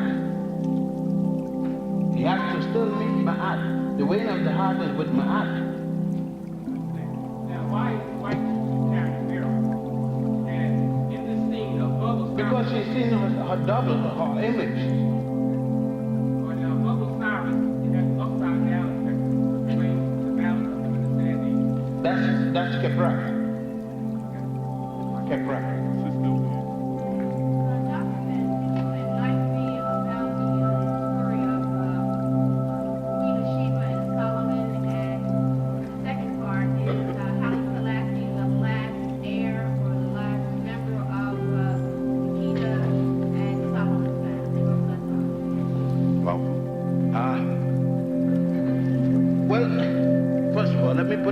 Perspective, Makeda was not the queen of Sheba. She was the queen of Aksum or Ethiopia and the empress of Sheba. She was queen of Ethiopia and conquered Sheba. Sheba is on the Arabian coast, Ethiopia is on the African coast. When a queen conquer another queen or kings, she becomes an empress. So she was the empire. Sheba had become a part of the empire. I just want to clear that up.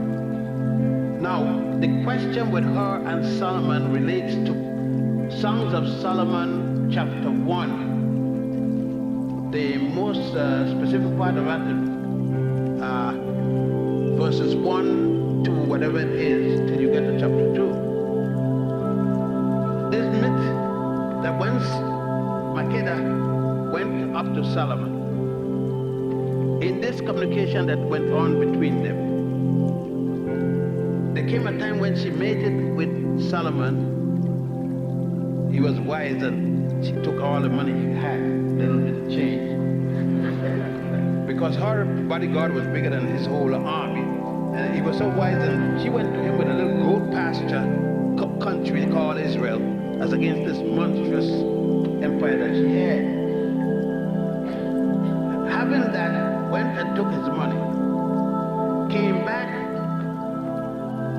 allegedly pregnant with a son called Abna Hakim, which Westerners call Menelik I. But the proper name in Ethiopian language is Abna Hakim. She when he came at an age, he went back to the father. The father supposed to have the gold ring. This is in the Keber-Nagets. The Keber-Nagets is Ethiopian Chronicles of the King. Supposed to have been kept from the time of Makeda until Haile Selassie.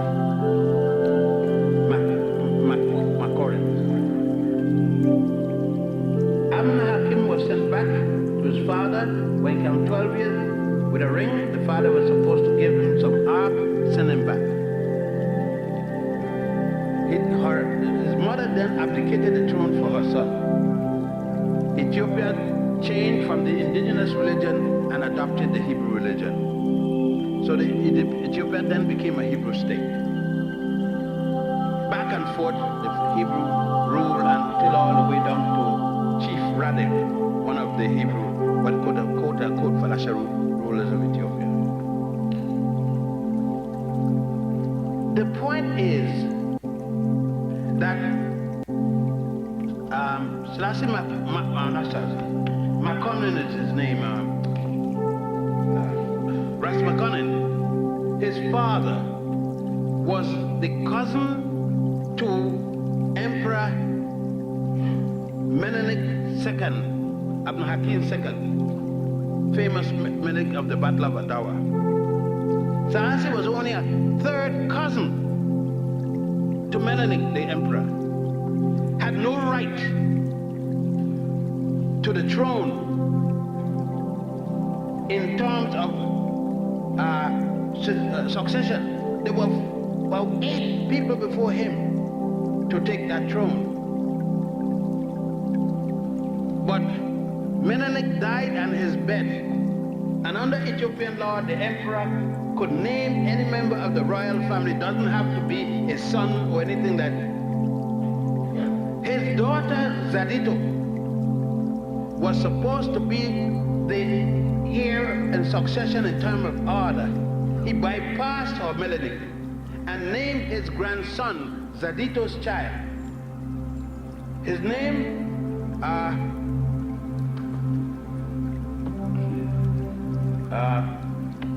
Lidjasu, L-I-D-J, one name, Y-A-S-U. Selassie and Abuna Johannes. Abuna is the head of the church, the Coptic church at the time. They changed the name now to the Ethiopian National Church. He and Abuna Johannes conspired with the French and the British to overthrow Yasu because Yasu wanted to unify Ethiopia. Ethiopia was fighting the Jews, the Christians, the Muslims was killing out each other every day. And Yasu wanted to stop that and go back because he wanted to do what his grandfather had done, organized to overthrow the Europeans out of the place, like his father his grandfather tried to do at the Battle of Adawa in 1896. They overthrow Yasu, put him in a dungeon, but he escaped. The British and the French went out to find Yasu. They did, and turned him back to Selassie, who was supposed to be taking care after Selassie and Abuna had poisoned his mother, Zadita. When they got him back in the hand, they put him in a dungeon and put a 24-hour guard on him, and he died there in his feet. Selassie then took over, he and Abuna Johannes. And in 1900, that's to 1924, in 1927, they usurped the throne, naming Selassie as the emperor. It is nothing special about Selassie because she, Zadita, Makeda, was the one that brought to the throne the named her son the Lion of Judah. All emperors of Ethiopia from that time carried the name Lion of Judah. It was a big deal. He just carried the name that others were carrying. Now as to legitimacy, he had no legitimacy. He took the throne by killing both Zadita and her son, the Jasu. As a matter of fact, that's why I am in the West. My father was working for the Jasu in Brazil as the consul general. In 1924, we were sent there. Shortly after we went there is when the first overthrow came. And then if anybody that was called back home working for the justice was hanged. My father didn't want to be a dead patriot. And so he went back to Puerto Rico with my mother. That's my mother's country, through Cuba. And then we stood in Puerto Rico and the Virgin Islands for a number of years before I went back to Ethiopia.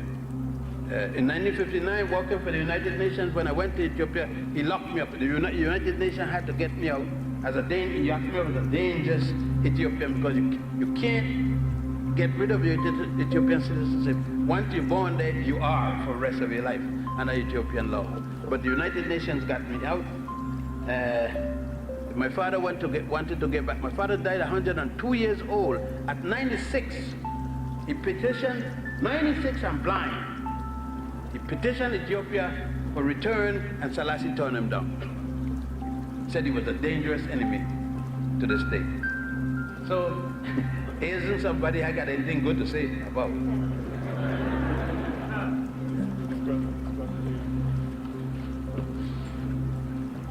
I just want to say first, Dr. Ben, I'd like to thank you for helping me with reading to helping me to realize that I'm free. And then you know what I mean. The question has to be, in terms of the Gnostic, if we have any more information on the Gnostic, to elaborate on the Gnostic. I think they will get the best reading about the Gnostic with regards to the argument between the Gnostic and Tertullian, the Gnostics and Cyprian, and the Gnostic and Augustine, the three African intellectuals of the Roman Church. Tertullian would be the best, because Tertullian took the argument of the people. As you know, the reason that Tertullian was not made bishop by the church, although he introduced Latin to the church, was because he constantly took the side of the laboring people. Whereas Augustine and Cyprian were the intellectual type. Augustine was of the two, because it is funny that Augustine would have taken that position when he was a prostitute. Augustine lived in a whole house with a prostitute whose body he sold, and she got his only child by the name of Abuqueta. See, people don't go into the history.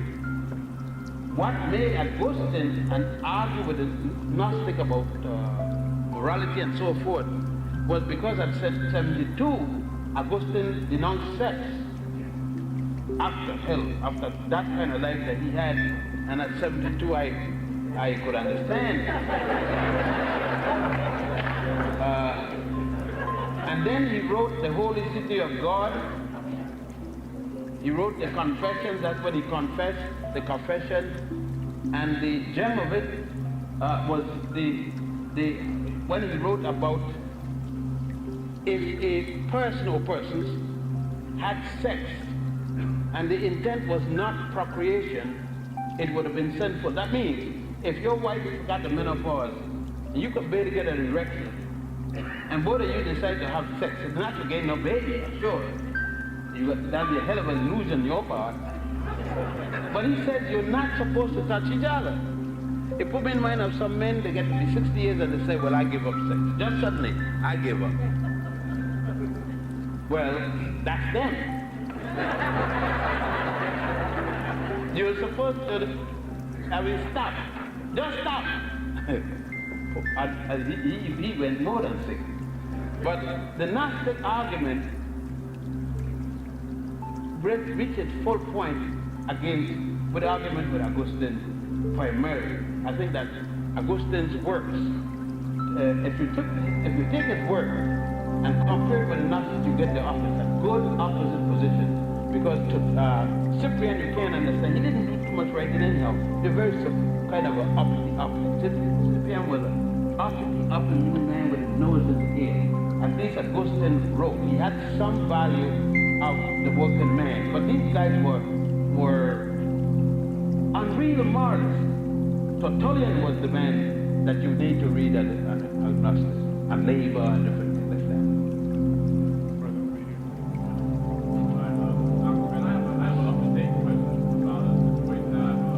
That happened last year. I heard about it on the news. I want to know if you can tell me anything about the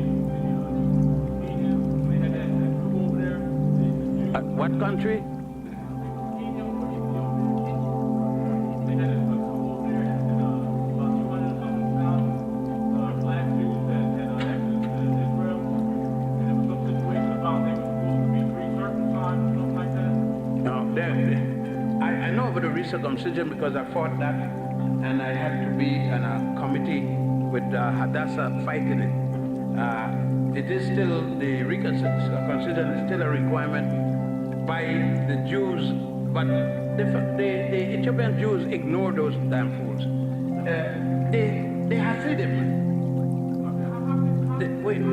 the Hasidim demand that the Ethiopian Jews be re-circumcised. But the Ethiopian Jews don't have to pay no attention because Ethiopian Jews are not with the Hasidim. They are Sephardic. They are with the Eastern Jews, Jews of Yemen, Jews of India, and so forth. These Jews are called Sephardic. The Hasidim are called Ashkenazi, the European Jews. So they say it, unless the Ethiopian Jew want to be a fool and join one of them synagogues, they don't have to accept that. But the fact is still there that the Hasidim does not recognize the Ethiopian Jews as Jews because they said they have to do the circumcision. These damn fools going to decide that they're in charge of Judaism, and they decide what is kosher and what isn't kosher. You re-circumcise, but there's been somebody taking a pin and sticking your penis and drawing some blood.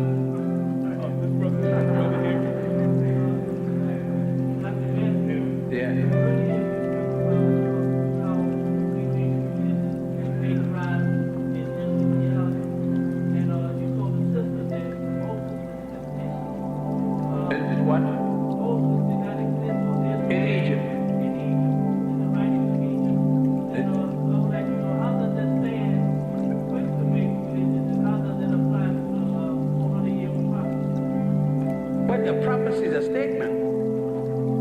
Somebody made. I mean, I could make a prophecy right now. If somebody will follow it, and you won't. So that's what it was. A prophecy is is only as good as the people who are going to follow it. It means nothing for the people who aren't going to follow it. And the Torah is only good for those who are going to follow it. For instance, there is no record at all anywhere in Egypt or anywhere else from Egypt, in no papyrus and no pyramid and no stela and no obelisk, anything you would talk of, no record at all anywhere in Egypt or any material belonging to Egypt with any Moses mentioned. There is no record of Joseph. There is no record of Abraham. These are mythological and allegorical characters. Every religion got characters of allegory. Every religion. The only valid is Judaism, Christianity, and Islam. Yes, sir. This brother here, brother back there. Good evening, Dr. Ben. Dr. Ben, my question is, how do you feel about the book Right Girl Now? Genesis 1 and 2. Massey was a renowned atheist. And Massey used the Egyptian writings and praised it, not that he supported it, but he used it to fight Judaism, Christianity, and Islam. And he used to show that this, of course he used the facts, and the correct facts, but he didn't particularly was proud of it. He used it because it benefited him to prove it. So I don't have no respect for Matthew. But thank heavens he did write something to prove his point as an atheist.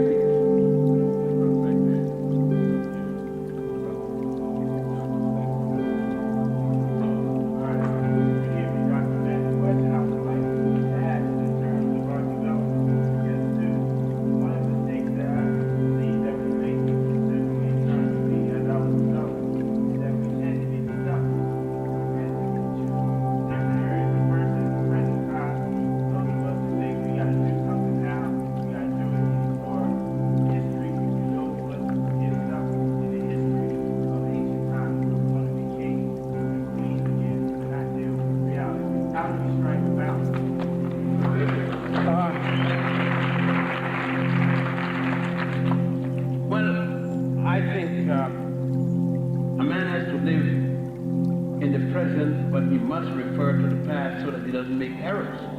That he don't reinvent the wheel. For instance, a man who spent all his time reading but forget to support his wife and child, who is woman and child, is a jackass. You have to deal with your realism. The realism: you must eat, you must be housed, and you must clothe yourself. You must equally see to it that those connected with you get those kind of benefits. That's your realism. Your realism is also, in order to make it possible that you can do those things, you must know what the past is, what you're dealing with, both past and future, past and present, and to be able to direct to some degree what the future will be. So then a man must look at all things. He can't just look at one and ignore the other. I can tell you no better than that, because I will have to have specific cases. But in generality, a man must look at the past, he must look at the present, so that he can predict or determine to some extent the future.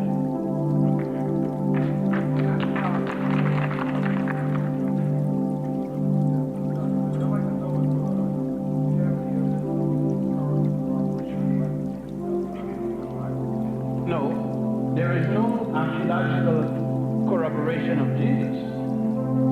There's 16 crucified saviors. The Jesus story is one of 16. For instance, there's a book by Percy Graves that gives you all of the 16 in one book. You don't have to buy 16 different books. It's called the 16 Crucified Saviors. Jesus is the last of the 16. There is a book by Thomas W. Domes, Bible myths and their parallels in other religions, and he will show you this mythological figure Jesus, how many societies had a similar figure. There's a book by Annie Besant called Christianity Before Jesus. There's equally one of the same name by John G. Jackson, showing you Christianity as practiced. What the things that are practiced that are now called Christianity, how many people had practiced them before the Jesus, the European figure. The Herculaneum worship of Isis shows you the transition from the Isis, Horus, Osiris myth to the Christian myth. If you see the early practice of the Ethiopians in terms of a Jesus figure born in a cave in Ethiopia, you can look, you know that there was a crucified savior among the Zapotecs in Mexico when it was called Azteca, before the Spaniards took it over. A crucified savior in Mexico. So the crucified Savior thing is nothing new. Jesus is the last of the crucified story. And the virgin birth and all that thing. The last. I think you need to read Anacalypsis by Sir Godfrey Higgins. That's a 2-volume work. When all the Jesuses were called black or black. In Europe and everywhere else. That's Godfrey Higgins. So, I mean, and read Man and His Gods by Homer W. Smith, written by, published by Doubleday and Company, and also The Golden Bow by Sir James Fraser. That's 13 volumes.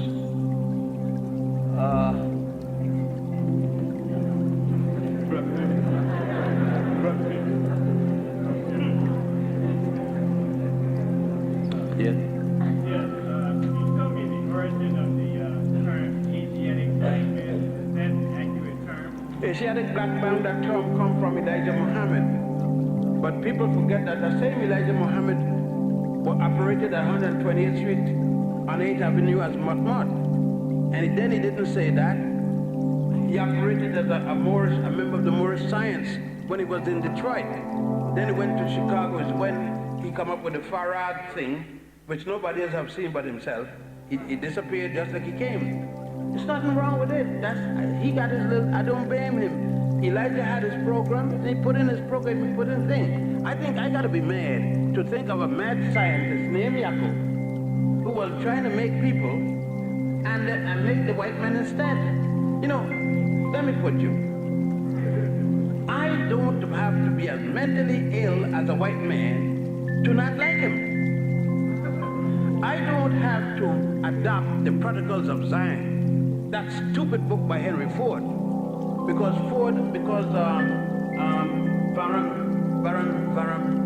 Van Rothschild refused to loan Henry Ford money to mass produce his cars. They turned him down, and he got and wrote this book about the Jews. I don't have to go as stupid as Henry Ford was. I got enough genuine things that Jews wrote and Jews did, including the role in the slave trade, the white Jews, to deal with them on the basis that I don't have to be just as stupid as them in order to look like a jackass and then disqualify myself. No. That's why I said, they could call me controversial, but the point is to shake my facts.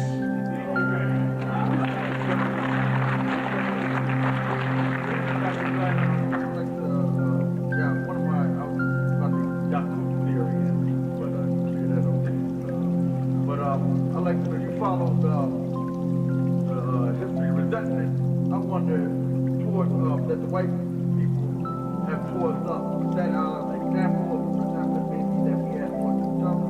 Or is that a learned resentment? Is that a learned resentment that we had towards each other, or whether this is a resentment that the white man created by the fact that their existence, the way they were created, and how were they created? It has nothing to do with creation. If it had to do with creation, then if I mate with a white woman, I should get a monkey or a jackass. But if I wait with a white woman and she's fertile and I'm fertile, we're going to get a human being. My problem with white people isn't that they weren't made or from a human being or human stock and all that kind of nonsense. That is not my problem. My problem is social-political.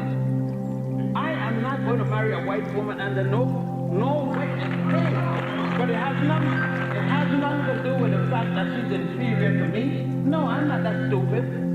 If she was inferior, then she couldn't get a child if we mate. I ain't gonna mate with her to prove it because I thought she's done already. But it doesn't go to that.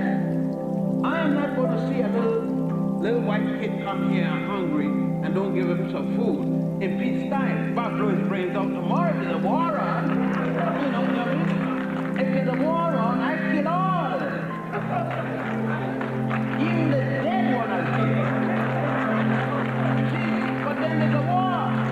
But there's nothing inferior about white people, and this is nonsense. Because if they're saying stupidness, mine is social-political. They don't know to behave. And that is a cultural thing that developed probably, as Professor Park said, that Europe had nothing to eat. Digging in the ice is a hell of a thing when you got to dig in the ice for one little fish. And you got a family to feed. And then you go against people that got vegetation all over the place, lying down on the tree, get up, eat a fruit, lay down on the fruit. You know what I mean? You got to understand. But as to the European being inferior and the this and that, that's nonsense. Don't engage in nonsense. Don't be as stupid as the guy who's attacking you. You gotta be intelligent enough to ignore his stupidity and deal. That's why the editor answered him. The editors are stuck now. They had been saying for the umpteenth thing, all kind of things, all the facts are here. They can't, you notice all the time they condemn Jeffrey, they have not said what he said wrong.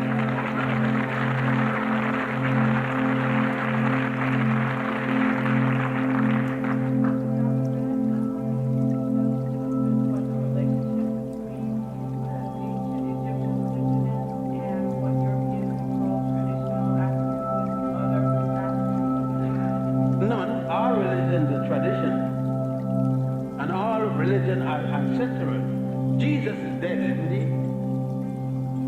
He's an ancestor. You see, we use semantics to please ourselves and forgetting that other people do some things. An ancestor is anyone that's dead, who we revere. Jesus is dead, Moses is dead, Abraham is dead. And all these characters that I named, people worship or revere.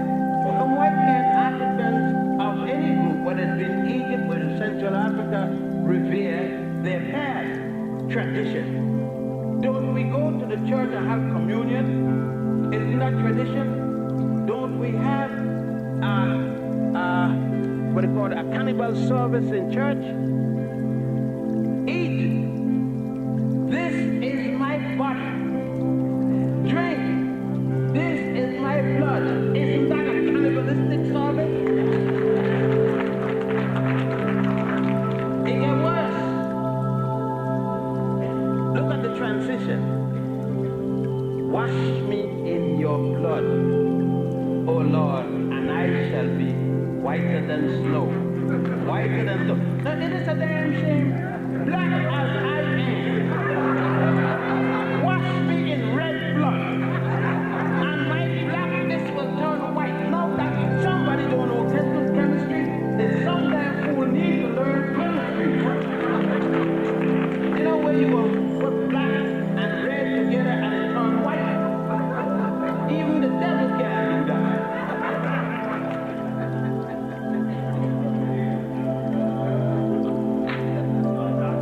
Yes, sir.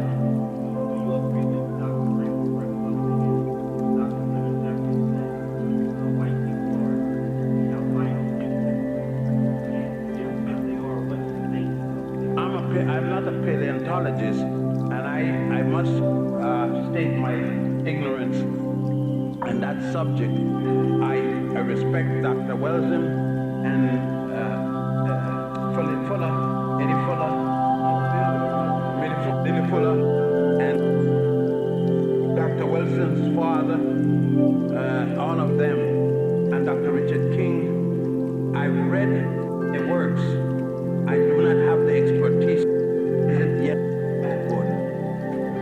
You need somebody who is a paleontologist or deals with an area to say whether or not the work is right or wrong. I think that in certain works I can only say it's interesting because I don't have the capacity to say it's good or bad.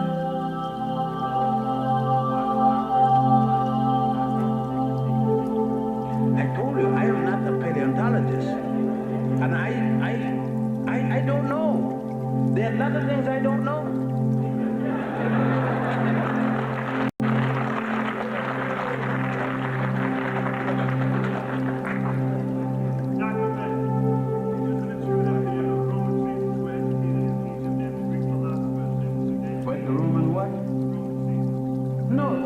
The word Caesar means king. That's all it means. The Caesar, the king. Julius, Caesar, Julius, the king. All right. No, I don't know of one king that came to Egypt with education. I know Romans that came to Egypt with education, but not necessarily any of the Caesars, including the three African Caesars, Honorius, Septimus Severus, and Caracalla. Now,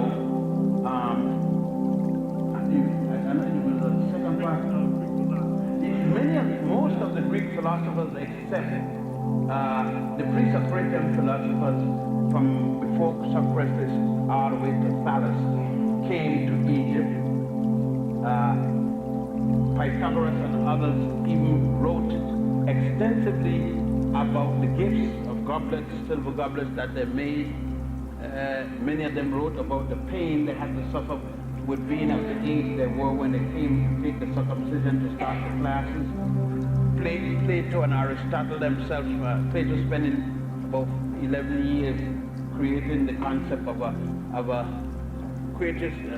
Socrates was the creation of Plato. There's no contemporary of Socrates, and Eusebius and other chronologists stated that Socrates is a problem because there's no contemporary for it. So yes, most of them came. I think the best person on that subject to read would be Dr. James, George James, my elder colleague. His work on this, especially soul negligence. My question is in reference to the account of Moses. You refer to that as The what? the account of Moses. The account of Moses. And yeah, you refer to that as a myth. And my question is in two parts.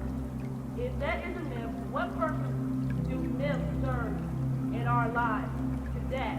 Pacification. Okay, and two, do you feel that we are creating myths for our children, I don't know what myth. pass on to our children? Well, I don't know what you're referring to say it's a myth. Well, recently I did a writing conference, and one of the questions that was brought up was the fact that we as African Americans are passing on to our children myths, such as stories that they can relate to and find strength in. No, you got to give me a specific, that's a generality. Give me a specific, because then I got to know what you call a myth. Maybe we are, or maybe we do not. If you give me a specific, I may say yes or no. But then you just give me the conclusion that we pass in myths. I got to know, for example. I.e. the myth of Moses.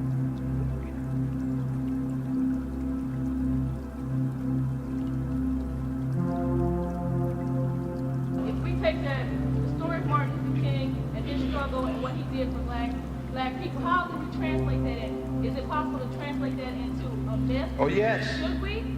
If we say, for instance, that we say that when King was here, he was so great that nothing could hit him, even if somebody fired a bullet at him, it would not touch him. It would just glide off. That's a myth. I don't know anybody. I know his wife ain't gonna pass that myth because she ain't got the man in the night. She know that there's no myth. He ain't there. And she wished that myth was true because she'd get tightened up, you know what I mean?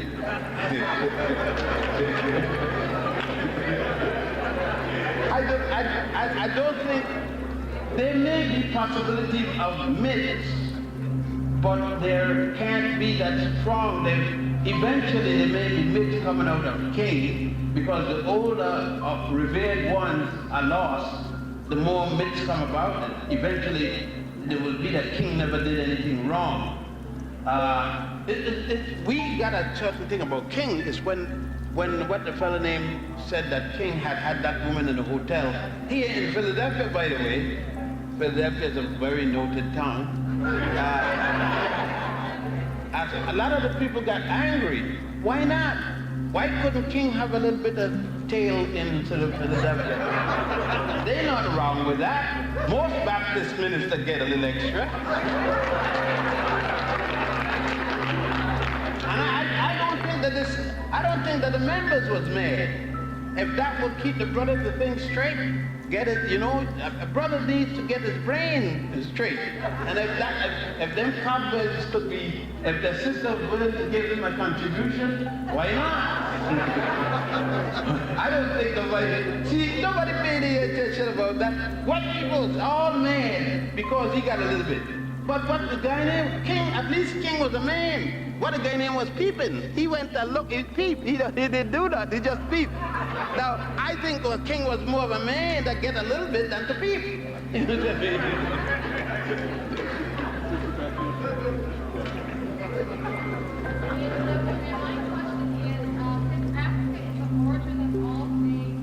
I didn't say that.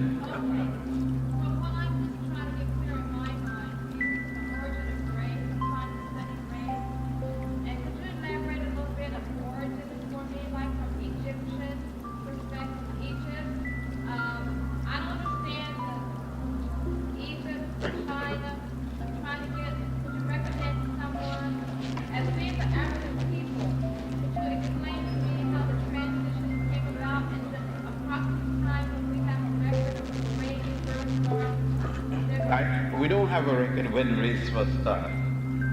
When it comes to race, sister, you talk about myths, allegories, and all kind of things. This is the way I put it, and see if you agree with me or disagree. I don't know myself. Now, This is how I deal safely. I say, the oldest known, hear that word I just put there? The oldest known human fossil today is Denknesh. Denknesh is called by Westerners Lucy. She is dated, the body, the bone is 3.2 million years old. The oldest male human fossil known is Zinsanchibus boyle, dated at 1.7 million years old.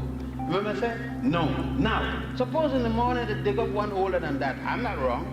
I said the oldest known as of this moment. So that's the only thing you could be correct on, sister, is the oldest known today. No one knows who is the oldest or who is the first. We don't know. They call so-called missing link. Nobody knows. Anybody tell you who's the oldest? He is out his bird and she's out their bird. If they knew that much, you think they'd be here talking about they'd have been out there writing all kind of books. They'd have been out there selling all kind of dirt. Nobody knows who's the oldest. It is racist to be racist to say that you know who's the oldest. And it is the guy that got everybody needs that doesn't have no strength in his own race. He's begging the point. He's begging the question. I don't need it. And you don't need it. But Dr. Ben, Yes, sir. what you spoke about spirituality and religion, can you differentiate between what spirituality is? Yes, spirituality is the belief in, the practice, the doing of. Religion is the organization around which spirituality is used. Religion is a business.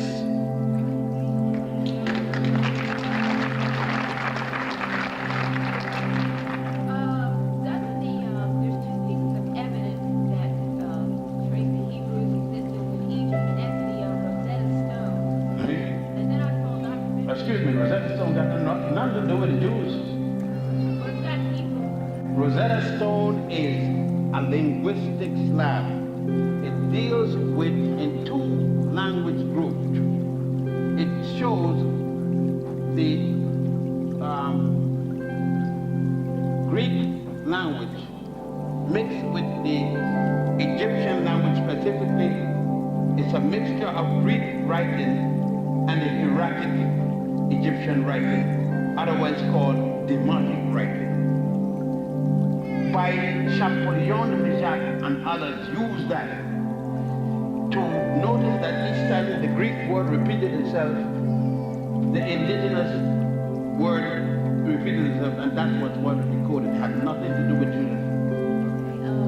And then I saw a documentary on Channel 12 about the research trying to find evidence in Egypt of and then They're trying to find evidence, that's what you find it. they found tiny metal scrolls, maybe an inch big, and I saw that in the Egyptian museum. But the point is, you find schools at what period? The Jews living in Egypt right now, and you're bound to find scrolls there. We're talking at what period of time were those scrolls?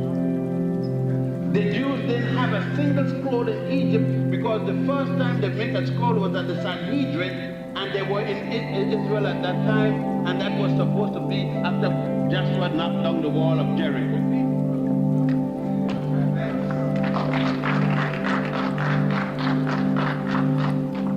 Could you elaborate on the term, he was a man, but he walked like a tree?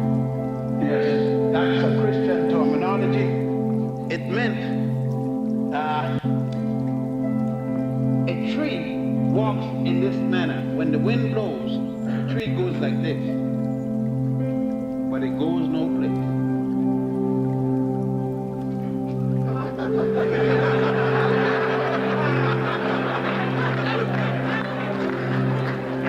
It goes 6 feet, but come back when the wind loose, back to the same place it was, never moved.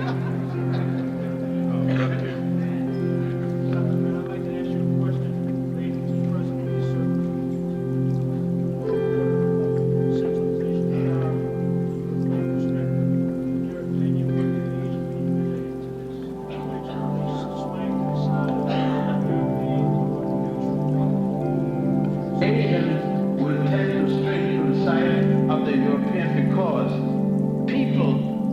this swing to economics.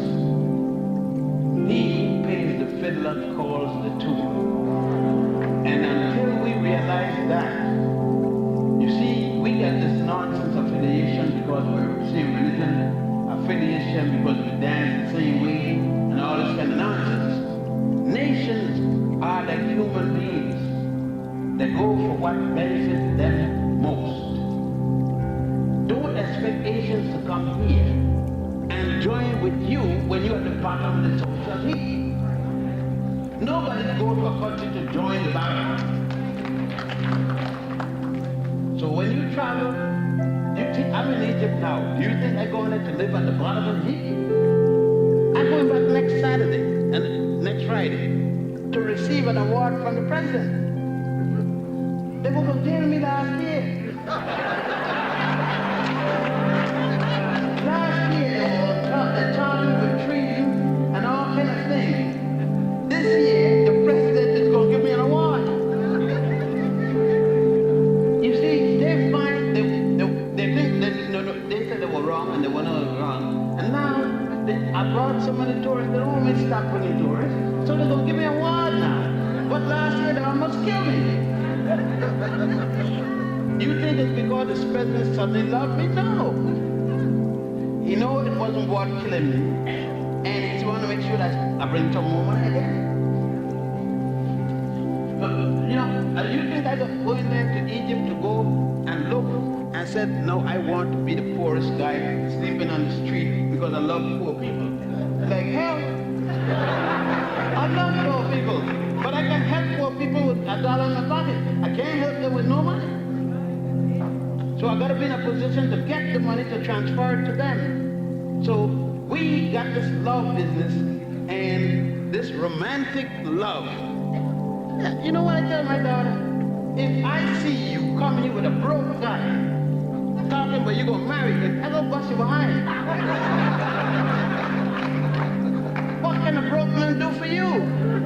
You broke, he broke. You're going to starve to death. So you come here, tell me, Daddy, I am in love with this fellow. He got a good job, he got some money in the bank, then you could love. Daddy, you cannot love broke. It doesn't allow it. You know you hungry? The woman hungry, you could talk, baby, that's love. Love on an empty stomach, the next thing gas going all over the place.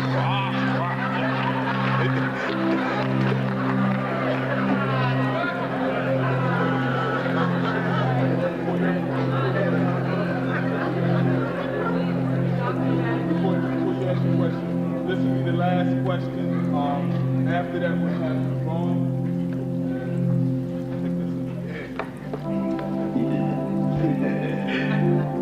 Dr. Beck, I'd like to know how I can get the list of books and where I can get them one by one, because I can't buy them all together. Well, I'm 30, right? I have 34. That's the last list. I just had a book came out yesterday.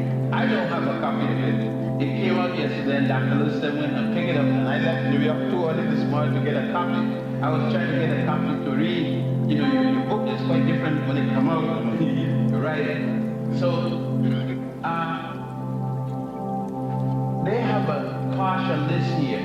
The new book will have everyone listed because what I do in each book, the last book comes out have the listing of the book that preceded and all the others. Now what I'm going to do is to try to find a way to put like an asterisk or something, books in print. Right now I think we got, of the 34 books print done, I think we got 11 in print. We got 2 at the press, new books, and we got about 1 or 2 being reprinted. So, the new book is Nubia, Mother of Egypt. Yeah, every place. I think they made 10,000 or 5,000.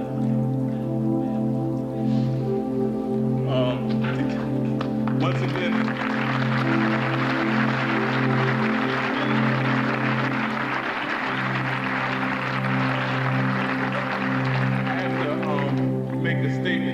wanted to ask Dr. Ben a question after he answered one, but I think I'm gonna just phrase it in a statement based off of what was said today.